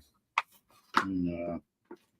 I'd say 4 if at the most. 4? Well, because technically we already have a fullback / tight end with Connor Hayward, so it's hard to say if that'll be the 4th. But well, he's listed as fullback, so he's listed as a tight end. Oh, okay. Although he can play tight end, yeah, but he's listed as a fullback. Yeah. So we go to the list. You got this guy Brock Bowers. I don't know if we keep him or cut him. He might not make it. I don't think Brock Bowers is gonna make it. I think he's gonna get cut. That guy's no good. No. Yeah, sucks. Always getting hurt, dropping the ball everywhere, can't get touchdown. Well, Brock gonna have 20 touchdowns now. Because I heard y'all. Yeah, we cut Brock Bowers. No, but anyway, I think we keep 3.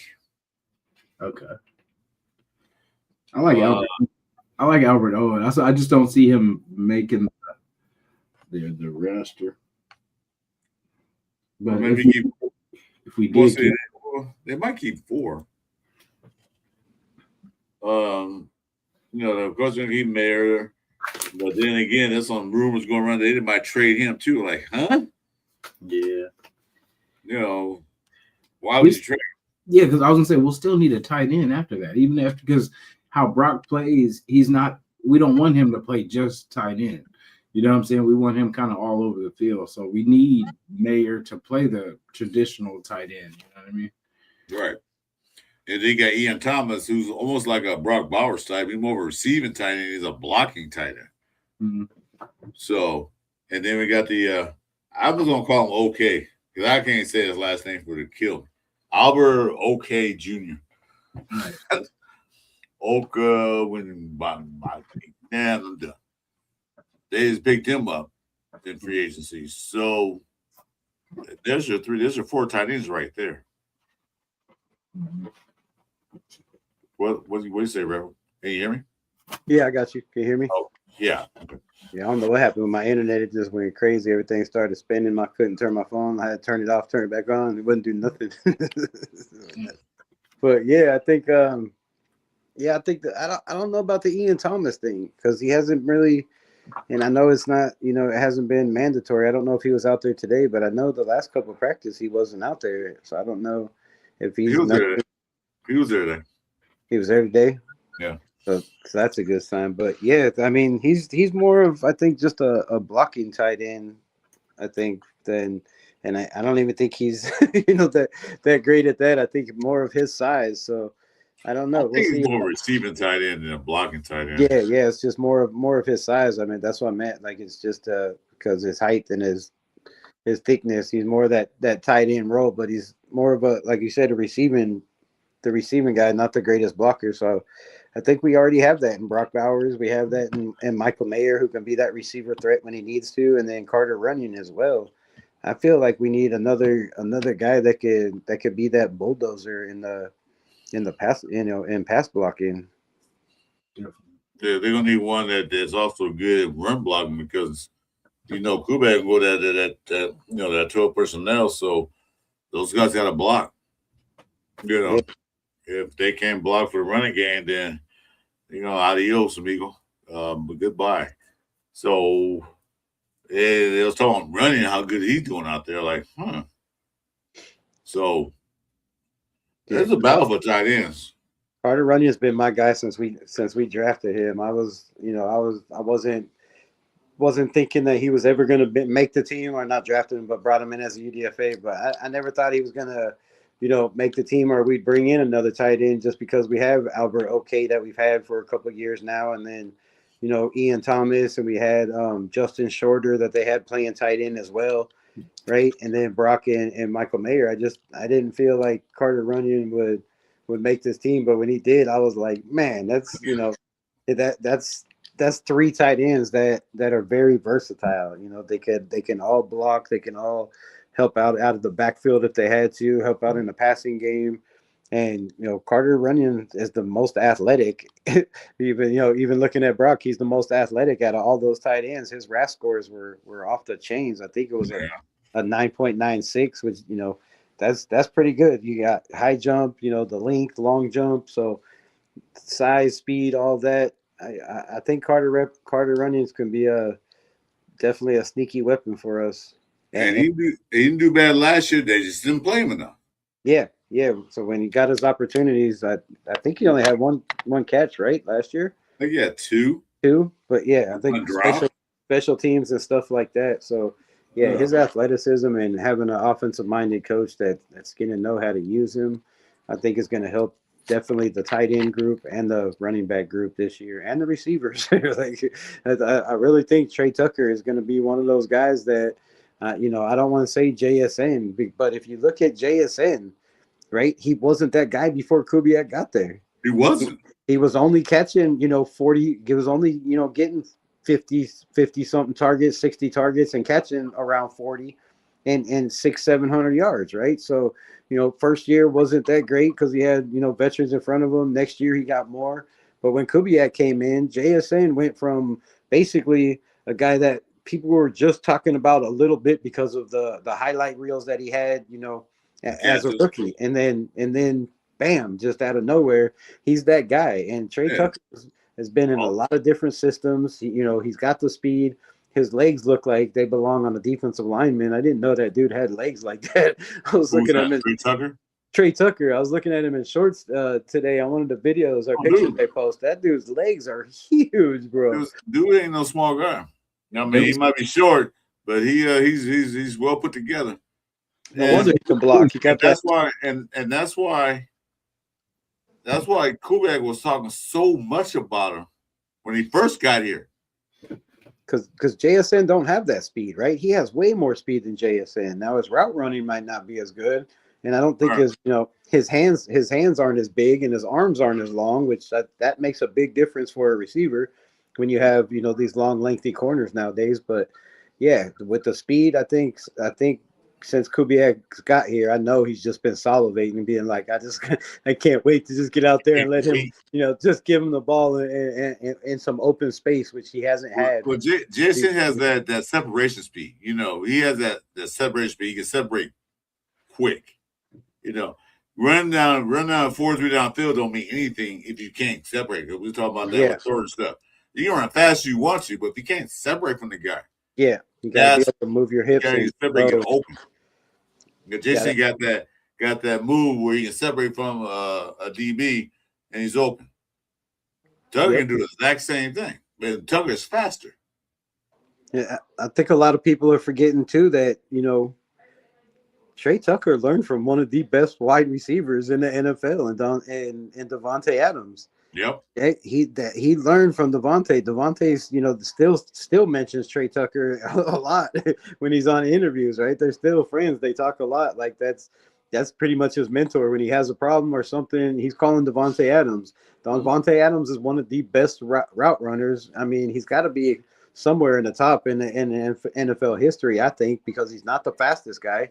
He runs damn good routes. He sets people up. He knows the NFL, and Trey Tucker learned from that. But he also learned from having a guy like Hunter Renfrow in the building, and then you learn from Jacoby Myers. So Trey Tucker has been around some damn good receivers to pick up a lot of things. We just haven't had the offensive coordinator to call the plays and know how to use the man. And I think we have that now. I think Trey Tucker and Jalen Naylor is going to be the key to his offense as a receiving core. And not super big, but they know they can separate. Because you want big receivers, but you also want receivers to separate. Because you're 6'5", they can run 4-3 don't mean anything in the NFL. If you can't get rid of D-back, these D-backs now, back in my day, D-backs were little. They were small guys. So were receivers. But now these D-backs are 6'1", 6'2" now. But if you can't separate from them, they can double knock the ball down or just cut the ball. And if the quarterback can get the ball to you, so you're useless. You can run fast, but you can't catch it. You can't separate. So, and Jalen Naylor, dude, did you see him in his interview? He looked like DK Metcalf. That dude is jacked. I did not know that Jalen Naylor was that big. I don't know. I keep telling you guys, go back 2 or 3 years ago and watch what I think we played Minnesota preseason. Jalen Naylor was killing us. Yeah. He was killing us. He also killed us in that game that we had. I think they just got Addison. I think they just got Addison. Or was it? Yeah, they just got Addison. Yeah, Addison. They just got Addison. It was a rookie year. But Naylor was the one that was killing us. You remember that game? He was torturing us. Like, oh my god! And you know, our offensive receiving core has been ranked as one of the lowest in the NFL, right? I don't know where we were, like 30, 28, something 29, whatever Yeah. it was. It was absolutely disgusting because they're not looking at the whole profile. They're looking at, you know, the name on the back of the jersey, and they're probably looking at their PFF grade and they're going, "Oh my God, the Raiders don't have a number one receiver or a receiver." But what they're failing to look at is the production that you got out of the guys that we have in the building with the, you know, with the coaching staff around them. But then if you look at the physicality, right? If you look at Seattle, they won a lot of games, not only because their defense was physical, their offense was physical. Their receivers, Cooper Kupp was lighting dudes up, right? Yep. We have that. We have guys that Jack Best looks like he should be a tight end. Jalen Naylor, if he was another 4 inches taller, looks like he should be a tight end. Trey Tucker with his, you know, his arms and the size of his legs. Like, we have receivers that are built different than the rest of the receivers in the NFL. They're going to be physical at the line of scrimmage, and they're going to open up holes in the run game that, you know, I don't think we've had in a long, I don't even think we've had receivers that are, you know, Jacoby Myers maybe, but I feel like Jalen Naylor, Jack Best, Trey Tucker with their size, they're going to be a difference maker in the run game. They're all big, they're jacked, and they're physical. Look at Chase Roberts from BYU.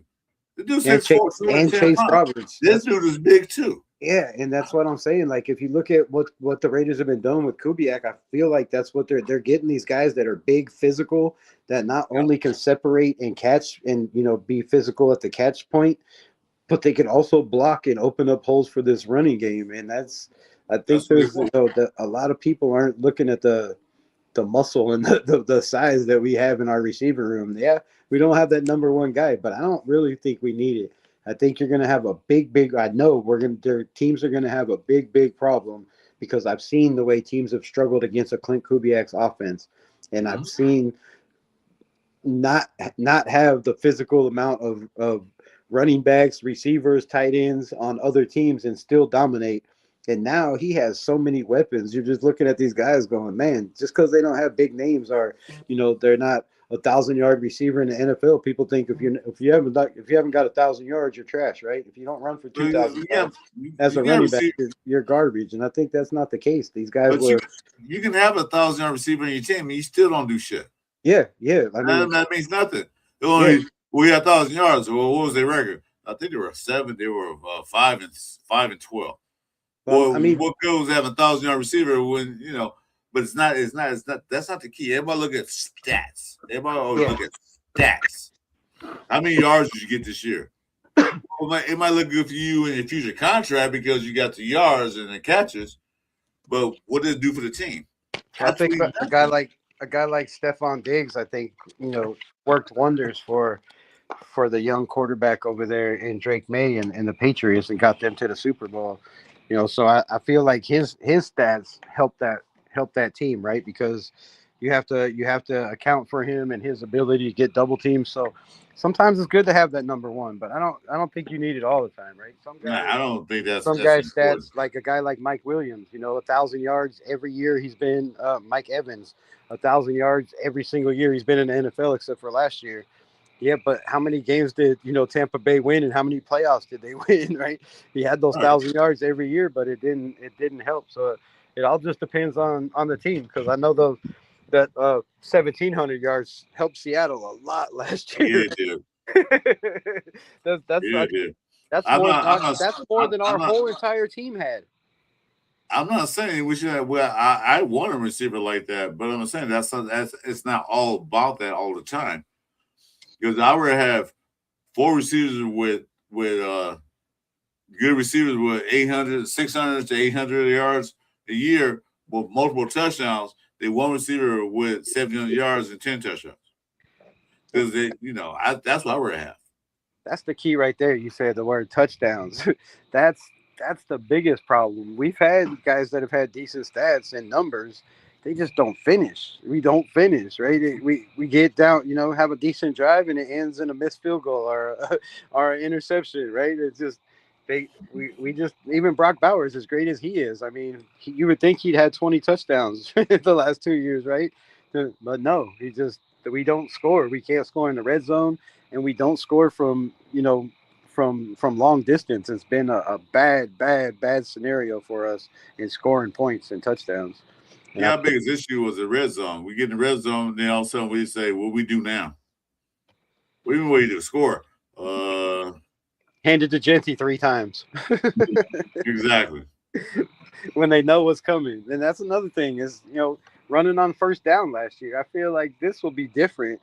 I don't feel like this every, we're going to run on first down every time. I think they're going to take shots and put them in different situations than everybody knowing, okay, it's first down. The best player is Brock Bowers and Ashton Genty. It's got to go to one. We did that last year in our first home game. We did that last year. Just make him out there in the first play of the game. He threw an interception. Yeah, that definitely didn't help. Nope. First play of the game. Yeah, right. Well, first on offense. I was screaming and cussing at my TV. I was like, man, I tried to tell Raider Nation. Oh, man. So, Raider Paul coming, so I got to do the chant.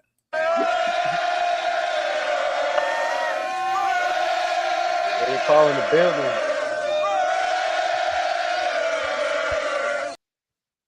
Yeah, so I mean, me and Raider Paul gonna have some fun in Houston. He's supposed to be out there. I'm supposed to be out there. So, you going to the game? Get to go to the Houston game. We drive out there. Take my kid to his first Raiders game. Well, awesome. He's driving, so he's taking me. But let him drive his new car he got on the first road trip. So yeah, we're gonna do the father and son first time game thing. So it should be fun. Be fun, and we get to see the quarterback battle. From what Kubiak said, right? It should be handled by Houston. He said, with the scrimmage or the joint practice game and then the preseason, that they should pretty much know who the guy's going to be by then. So I'm glad. And they changed it. They finally gave us a televised game. I heard that the game's going to be televised on national TV because it's Thursday. What, the Texas game? Yeah, the Houston Texas game. Maybe how we play them. Well, I mean, all the games will be televised, but not going to be nationally televised. We're fortunate to have no game. Well, we have no primetime games, but we always get flexed to a game. Yeah, that would be a prime time. But it's prime time. It's 7:30, so it's going to be on Thursday night, 7:30. It might be. I think it's the Thursday night game preseason. Oh, okay. So it's preseason. Damn. Yeah, so it'd be preseason on Thursday night. So we get a primetime game in preseason, huh? Yeah, that's how they do us.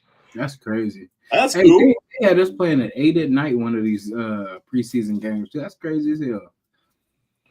Yeah, 7:30 at night in Houston. Yeah. That's wild. So, yeah, I've never been to a preseason game. That's one game I've never been to. I've been to a few of them. Did you guys see I know me and Chris talked about it a little bit earlier, the AOC interview and just how his demeanor kind of was, and just the things he said, he really came out and said it, but I just feel like I don't know if they've already told him that basically, where his position is on this team, because he's already kind of talking like he's already out of here. You know what I'm saying? Like he's already like, you know what? I got that as well. I was supposed to do a live about that today, but kind of feel he might be on the trading blocks. They're not going to release him. They're not going to do it Derek Carr. They're going we're going to get something out you. Yeah, that's why Kubiak is hyping him up.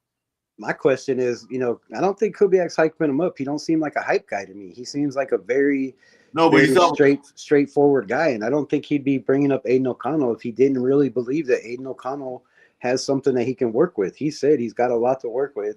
I mean, Kirk Cousins has said the same thing. So, Aiden O'Connell, his comments, I got the same thing, right? He mentioned Sam Darnold and how, a lot of quarterbacks in the league don't work out their first year because of the, different coaches and different schemes and systems.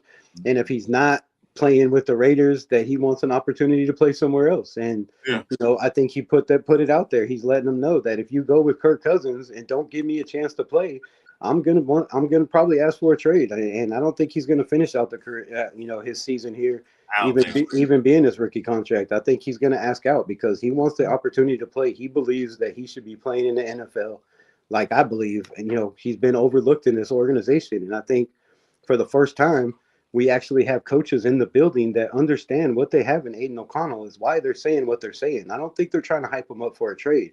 I No, feel they're like not saying I that. think Kirk Cousins said the because- same thing. You had Max Crosby on his podcast for the first time mention Aiden O'Connell, right? That he was asked, "What do you think about the, how the Kirk Cousins and Fernando, battle is going in camp?" He's like, "Well, first I want to say Aiden O'Connell has impressed the hell out of me." He said he's come out bigger, stronger, more mobile. He's moving better, and he's played a lot of good football. So Max Crosby's never said nothing like that, and I just don't feel like everybody in this building is all in a cohesive group to try to pump up Aiden O'Connell to give him trade value. I think the man's played damn good football, and he's showing his worth, and it's up to the Raiders. I think he put it out there that if I don't get an opportunity, I'm gonna get one somewhere else. Yeah. No, I was saying though, because each time they mentioned when they talked to Kubiak, they mentioned Cousins and Mendoza. Of course they do, but then he also don't forget about AOC. He always makes sure his name comes up in the conversation. I ain't saying how like, AOC is turned up in training camp, or AOC is turned up in OTAs. I'm saying that he always brings up that core group. Yeah. Don't forget about AOC. Yeah. I don't know if Kubiak sees something that he can work with or not, but kind of he does. It's looking right on the wall.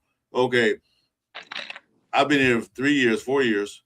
You brought in Kirk Cousins. You drafted Fernando Mendoza, and then you picked up another quarterback, Jacob.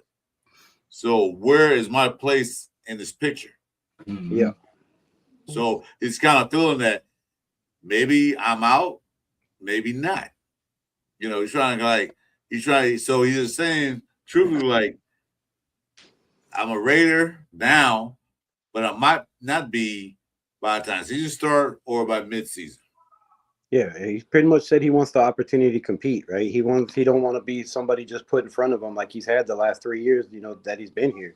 He wants the opportunity to compete for the job, and I think that's why they, gave him reps with the ones today. It was awful funny that after he said what he said, they sat out Kirk Cousins. It was like, okay, you and Fernando go in there and run with the ones for a little bit, and let's see, right? Let's see, but like I said, that a lot of talk has been about Aiden O'Connell and how bad he is and how unmobile he is, but they're overlooking the fact that the offensive coordinators that he's had to work with didn't last 6 games. the Turners took over. They didn't get brought back for a reason, right? It wasn't Aiden O'Connell that lost those games. It was a horrible offensive scheme. It was bad blocking. It was no run game. It was no number one receiver to throw to. It was Brock Bowers being injured, right? It was a lot for Aiden O'Connell, and I think Clint Kubiak is knowledgeable of football, and he knows that just looking at the kid, and Kirk Cousins feels the same way. Kirk Cousins wouldn't have came out and said, "I think Aiden O'Connell's best football is in front of him," right? Yeah, like, exactly. He wouldn't have came out and busted it, and he's been talking about him. He even stopped a couple times and said, "Don't forget about Aiden O'Connell," when they asked him about Fernando Mendoza. So I feel like Aiden O'Connell's made an impression, and the first impression is, sometimes that best impression. So did he make an impression where they're like, man, we need to keep this kid around, give him an opportunity, or are we going to let him walk? You got to remember his rookie year, old big dummy threw him out there against one of the best defenses in the league with Khalil Mack and Joey Bosa and all that, and the safety. They threw him out there. Okay, go do it. Really? So he can boost his ego and prove a point. So even though rookie quarterback who had no time with the ones he had one for 3 days of practice, he can throw him out there against one of the better defenses in the league. Oh yeah, I'm just going to prove a point. And what did he do in that game? He got sacked 8 times, but he still drove us down with a chance to win the game. And yeah, it was picked off at the end. But what do you expect from a kid that's never ran with the ones, don't know the offensive line that's in front of him, the receivers he's throwing to? Those are all new things to him, and just his perseverance and his mindset. That is what I've been saying and beating the damn table for this kid the whole time he's been in the building. He's just been overlooked. Every year you get a new head coach, you get a new offensive coordinator, they bring in their guy. their guy doesn't do well, they go back to Aiden O'Connell, right? You bring in a Every new time. head coach, and constantly you get shuffled to the back. And I don't think anybody has taken the time to really pay attention to what this kid can do or give him an opportunity. And I feel like Kubiak is going to do that. Yeah, he always thrown to the fire. Like, you know, when start season like AP, like, you know, we're starting Minshew. He wasn't happy about it, but then Minshew got hurt, and then what did AP say?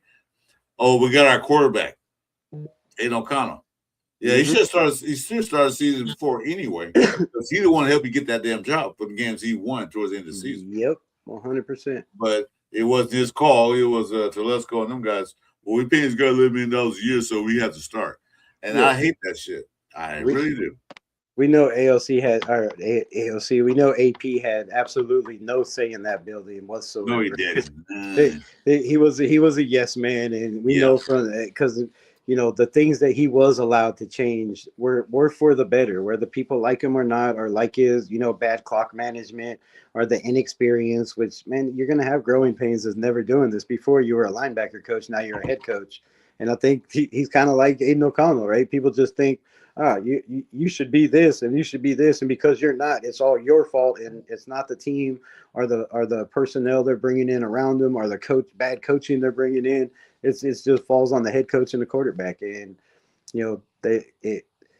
it's just a bad scenario. But we know AP never had a voice or at all whatsoever, and especially once they got rid of Champ Kelly. Or he was a figurehead to keep the Red Nation quiet because we won AP at the end of that season. Yeah, he was just there. Well, I'll hire AP because the fans want him, so let's get it. That's Mark Davis' fault. So anyway, I had nothing bad to say about AP. He was put in a bad position because he got no help. He had no support. So I feel sorry for what happened to him. But, it is what it is. It's a business. Professional football. It's a business. The Knicks are one game away from being champions. They came back and won that game? Bro, by 1 point. Holy shit. 107 to 106.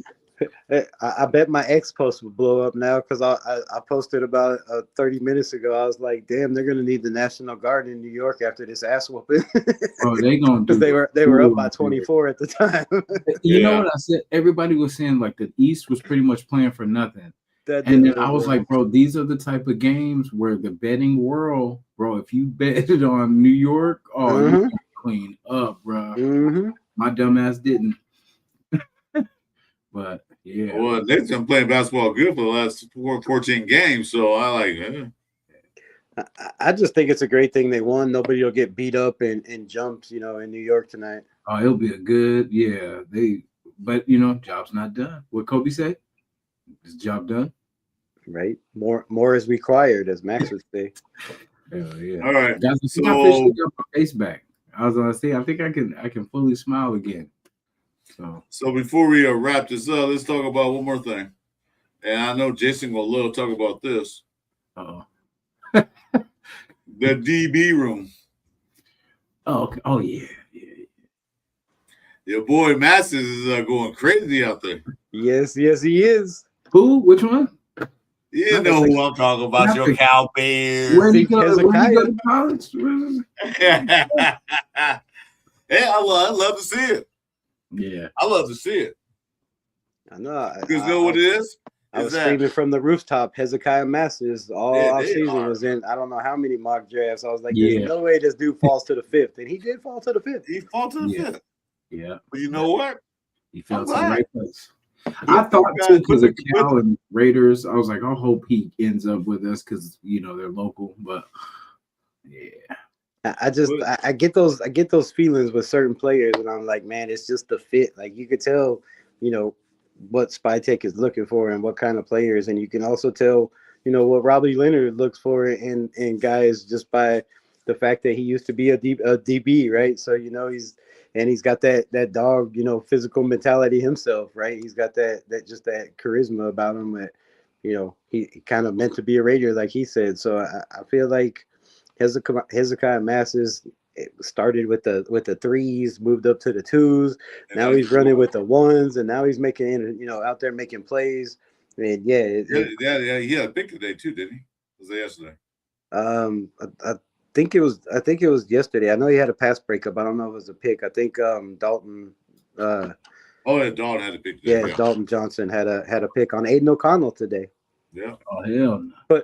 But it's fun. Look, this is funny. This is funny as hell. They post Aiden O'Connell and Fernando Mendoza had a very rough day running with the ones. I guess Mendoza had a bunch of some incompletes, and I guess should have been sacked twice, right? But you can't hit the quarterback, but definitely would have been, would have been out of there and lights out. Yeah, I forgot the guy. I have up here. He said Mendoza would have been sacked by Kuntz and Pegues. Yeah. So Mendoza had it rough, and then they said Aiden O'Connell had it rough and threw an interception. But then somebody else reposted. I think it was Levi Edwards, and he said, "Yeah, but the Aiden O'Connell interception definitely should have been a holding call on the defense." So it was Levi. Yeah, I was trying to find it. It was Levi said it. It could have easily been a holding call. Okay, well, it is what it is. They didn't call it, so it's not a penalty unless they called it. Yeah, interception is an interception, right? If it don't get called, and there's a lot of calls that we don't get called on us. So you got to put the ball in better placement. You can't put it in a position where that DB can pick it off. So yeah, I hate that for Aiden O'Connell that you finally get to go out there with the ones and then it's picked, whether it's whether it was a hold or not. It's going to show up on the stat sheets and all over social media. So. Yeah, because boy, Jesse Merrick said, here, I'm going to pull it up. He said, what did he say? Mendoza look like a rookie. Well, he is a rookie. Yeah, that's good. I don't want him to look like a robot out there all the time and be perfect. You gotta have some growing pains. Yeah. It's still June. Still June. But you said, but even Mendoza said in the press conference, I make mistakes out there. We all do. I got to learn from them. So, yeah, make your mistakes now. Learn. Mm-hmm. Yeah, get the bitches out the way. So, he used to play with the twos and threes. That gets the twos and threes on defense. Now that he's rolling with the ones and the ones out there, he see a whole lot of different things. Mm-hmm. Yeah, like wasn't his first pass in Indiana picked off by McCoy? Yeah. So when you have the best corner in the league, right? Was ranked the best corner in college football, and your first throw to him is picked off, bro. Guess what? This is the NFL. Everybody you throw to in the NFL is going to have players probably McCoy or better than McCoy because it's the NFL. So you're going to have to learn that these guys are a lot better than the guys you were throwing against, at Kent State and see, I like what Frank Weber says right here. I like Frank Weber says Indiana State and some of those teams that they played. Like there's When was the last time we had three quarters that we could trust? I don't remember. It's been a while. Never. We had before way back in the day. Never. I mean, we had. What I'm saying though, it's been a while. We had Blanda, and he was in the building with Ken Stabler. Yeah. So I mean, we've had like two. I don't remember three though. I said like Carr, Mariota. That was the only ones where I remember two. But three. I don't know. Three. I'll give you right. I don't remember three. I remember we had times we had two good quarterbacks. We had Campbell and what's his name, but never three. But we got quarterbacks now. We don't have a Garoppolo and Old Man Hoyer. We have quarterbacks now. But one thing one thing that pisses me off is right a couple years ago, like two years ago or whatever, when Minshew and Aiden O'Connell was battling for the quarterback position, right? Everybody was going back to the old John Madden adage. If you have two quarterbacks, you don't have none, right? If you have a quarterback competition. But now we got three, and everybody thinks this is the greatest thing ever. But I think a lot of people are forgetting about the old John Madden. It is. Blonda, LaMonica. I forgot about LaMonica and Stabler. That was a good quarterback room. Oh, yeah. Yeah, I forgot about that. Thanks, Mr. Weber, our historian. Thank you. Was that LaMonica, Blanda, and Stabler? Stay at the same time. Yeah. Yeah, Stabler's on the damn bench. Yeah, well, I'm not that old. Yeah, I was gonna say that was a little bit before. I know a little bit of that history, but I only seen from NFL films. I don't know. Well, yeah, I wasn't around to watch those. Well, I wasn't around, but I was too little to remember seeing it. Or was I? I don't know.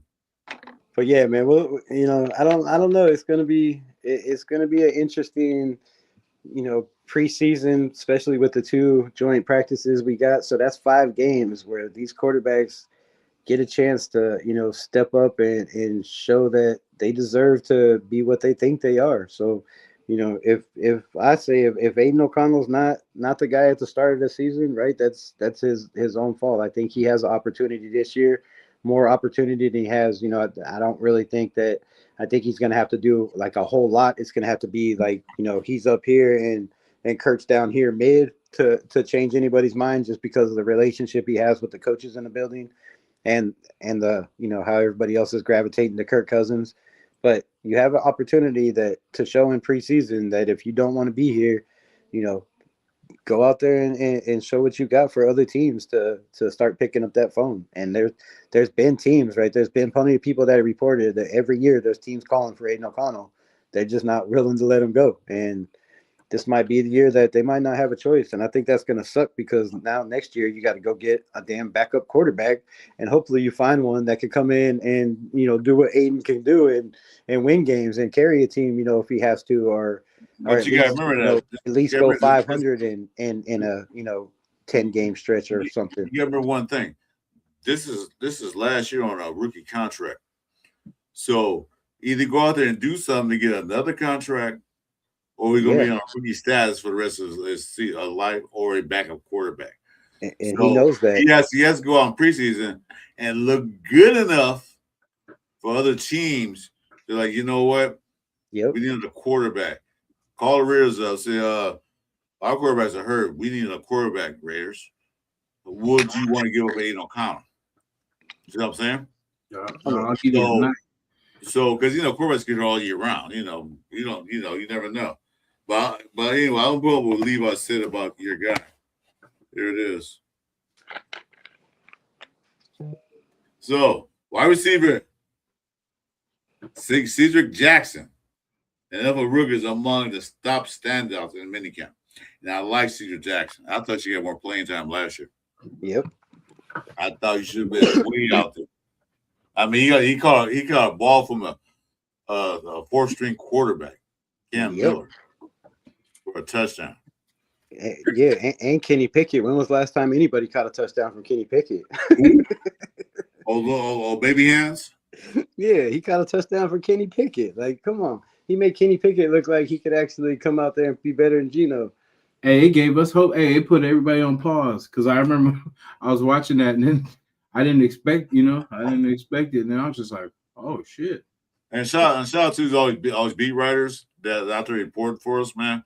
Because one thing we would never know anything. Levi, American, all those guys out.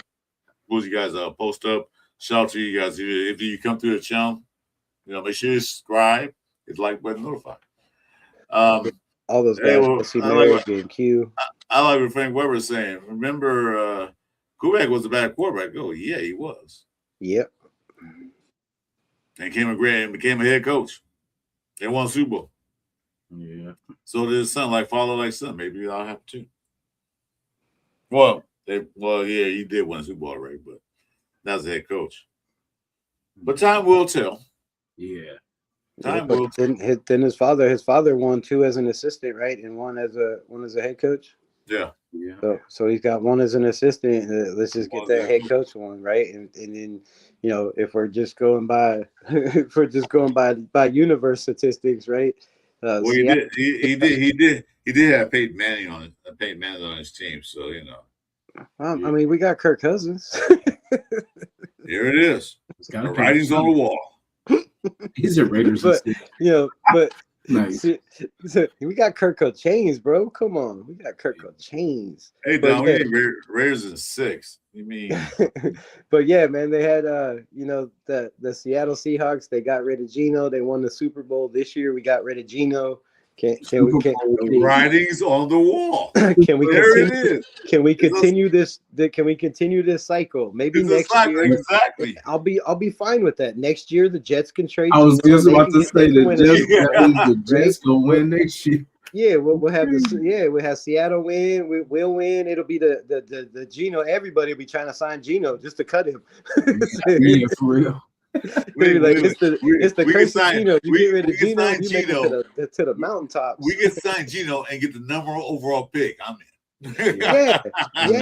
Dude, you sign Geno, you get the number one overall pick, and then that season you win a Super Bowl. I mean, come on, bro, come on. We can tank without looking like we're tanking because it's illegal to tank in the NFL. But with Geno, you don't have to look like you're tanking because you are. Because it's gotta work in our favor. I'm telling We you, with all the mishandled Geno. Remember, it was our fault. He threw those picks.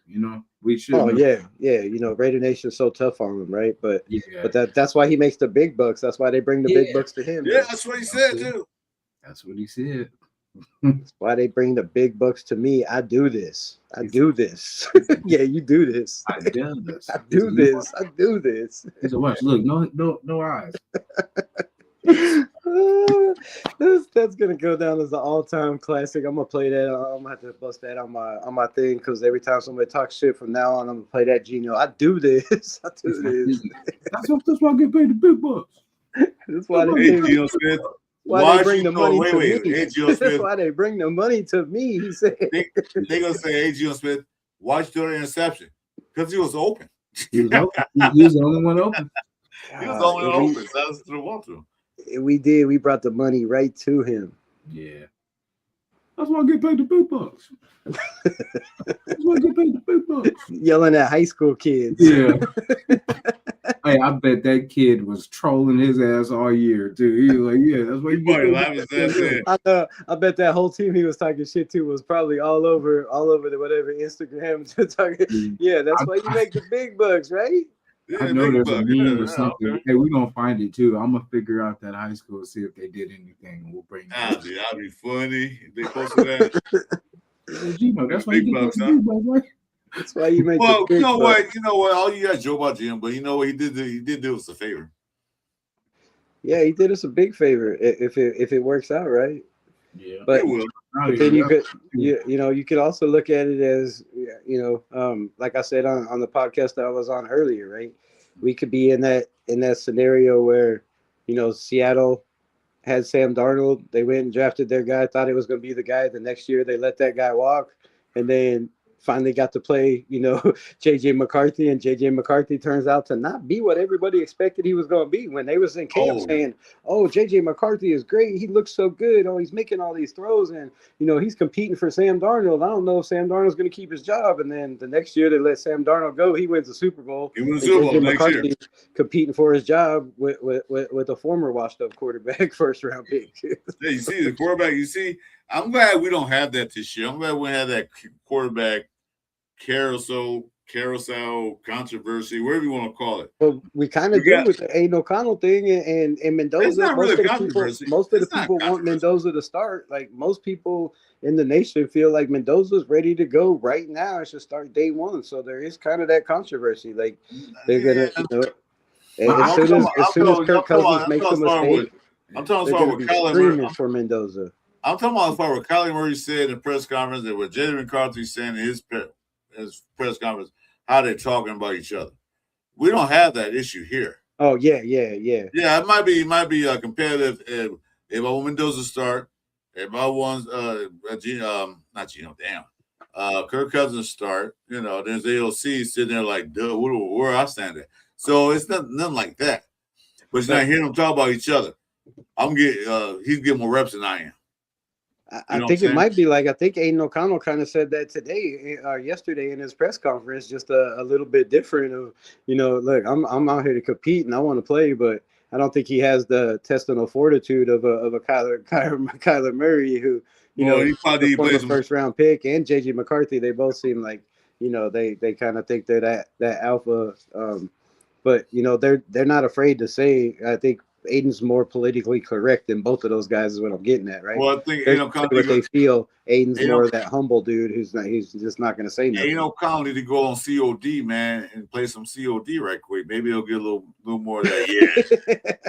Yeah, Call of Duty, man. Then maybe be like that. Yeah, he should have not showed up in this offseason and just been playing video games. Exactly. He should play some Call of Duty. Like, hey, yeah, go play some Call of Duty. Get some that killer instinct in you, because I think that's what he's lacking. Call of Duty now and then. O'Connell, come on, I'll sign you. We'll be friends. I'll put some Call of Duty. Let's go. Yeah.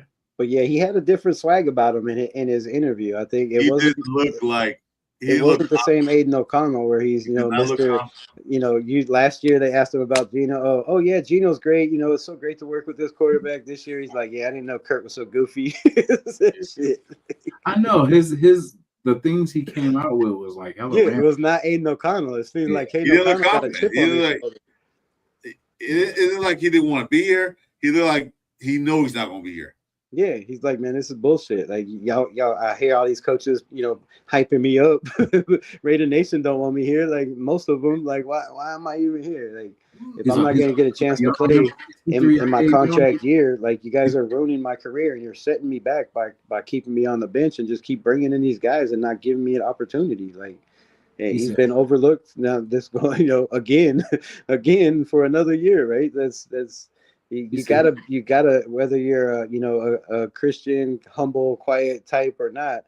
Eventually, when you keep getting dirty, bro, you're gonna bring out the dog in somebody, and I hope they bring it out in Aiden O'Connell this year. I feel bad for O'Connell because he never got a fair shake. Yeah, and I hope if he doesn't he's not here next year. Hope it goes to a team that he'd be good at, as long as it's not one of our teams we hate. Our divisional teams. Right. But if it goes to like a New Orleans Saints or something like that, I see the Panthers and the Texans. I see the Panthers and the Texans, like a backup for Stroud, and then a backup for which is called Bryce Young. I feel like the Patriots is the best spot for him. You go over there with Josh McDaniels, who believed in you enough to draft you and thought you were that guy. You don't really have a true backup. He'll never start because he got Drake May. Yeah, he can help Drake May, and if anything happens to May, you got, maybe go in a concussion tent or a protocol, and, you need somebody to step in and, continue the game and not lose the game. Bro, Aiden O'Connell fits that criteria perfect, especially when you got a team around him and not just a bunch of bad coaches and, guys that shouldn't be on the roster. It makes a big difference.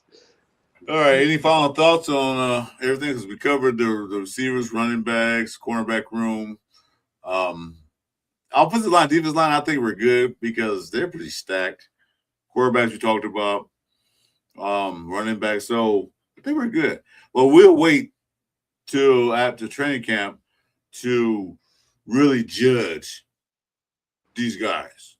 Mm-hmm. Because it's basically underwear Olympics. They're in shorts and T-shirts right now. Yeah. But we'll see when the time comes when they're in the pads where it counts. Yeah, everything could change in a hot minute, man. You never know. It's the NFL. Like we've seen people,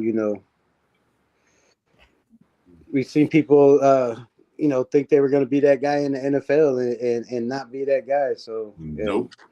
There's at least we got, it's a different direction this year. I like that. Never underestimate the power of allowing players to be themselves. Exactly. That's a good sound. We're gonna leave it at that.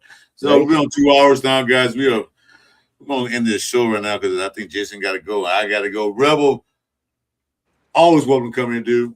Always welcome to come in because you help us do the Cover 3 show because we are having news on Chewy. I hope everything's okay. We're gonna give him a call tomorrow. But thanks for coming in, giving us your opinions. What you got coming up next, Rebel? You know me, man. I just blow like the wind. I don't. That's why I'm where I'm at on this channel. I just kind of, when I feel like doing the live, I schedule it 30 minutes before and I go live. So just make sure you subscribe to the channel, tickle that noti bell so you get notified when we go live because it could be at any time, any moment. You never know. So I got some interviews coming up with a couple of people out there that cover Raider content and some guys that are kind of in the reporter that I don't want to give too much away, but yeah, we got some other things going on. So definitely Awesome. have some interviews, some more stuff coming on, and we done hit that past that 2,000 mark, and shit. I think we already at almost 230 in the last couple of days, so we've been jumping. So yeah, I don't mind filling in here. I filled in the Wild Wild West show today for for Kenna and them. So I've been kind of the filling guy lately. Oh, ain't no wrong with that. We'll be in Houston, so there'll be all kinds of footage going on there for the preseason game. We'll have all kinds of stuff. Hopefully, we can get some interviews and try to get closer to getting these damn credentials so I could get some real interviews. That's what's up. All right, so Jason, are we doing show Sunday or not? I don't know. We can play by ear. Yeah, I was gonna say if anything like injuries or something like that, we can pop on just for a little bit and then give them. I'm good with that. Less to world. All right. Well, anyway, hey guys, thanks for joining the Cover 3 show. I said special guest. Thanks for Rebel, but now it seems like he's a regular. But anyway, always want to have him on. Hit me up guys, whenever you need me, bro. Just let me know. Before you guys leave, before you guys walk out the door, make sure you hit the subscribe, hit the noti bell, and also hit the like button. Help my algorithm out. Help Raider Nation Jason and my boy Rebel. Because we about to get this started, man. In another month, we'll be hitting the pads, man. We're going to be good to go. All right. With that being said, let's do this one more time before we get out of here.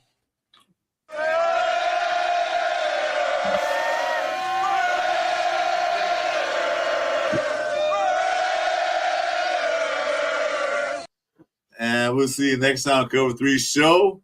Stay tuned Sunday, maybe not, but stay tuned for that. We'll see you next Tuesday or what's today? Wednesday. That's right. Whatever. You'll see us pop in. See you guys. I thought it was Have a usually good Tuesdays. Yeah, Tuesday. Something happened Tuesday. Oh. Yeah. But y'all confused me. I started thinking it was Tuesday. I was like, I thought it was Wednesday. Yeah, no, we usually do our show on Tuesday, but something on yesterday we couldn't get it done, so we're here. We're always here. I need to get a dedicated. I need to get a dedicated day for at least one day a week. I'm working on that. So yeah, that's what we're gonna try to do. Well, season's kind of like up and down. It doesn't happen, but when it starts happening, we'll get those days right. Right. Rebel Wednesday sounds good. You know what I mean? Rebel Wednesday. Rebel Wednesday. All right, guys. Have a good evening, man. Stay safe out there, man, and go Raiders. Appreciate it. Raiders. Appreciate y'all having me. Y'all stay blessed. No problem. Yes, sir. Blaze them. Raider Nation Jason. Chris4Raiders. Chewy and this the Cover 3 show. Raider Nation Jason. Chris4Raiders. Chewy and this the Cover 3 show.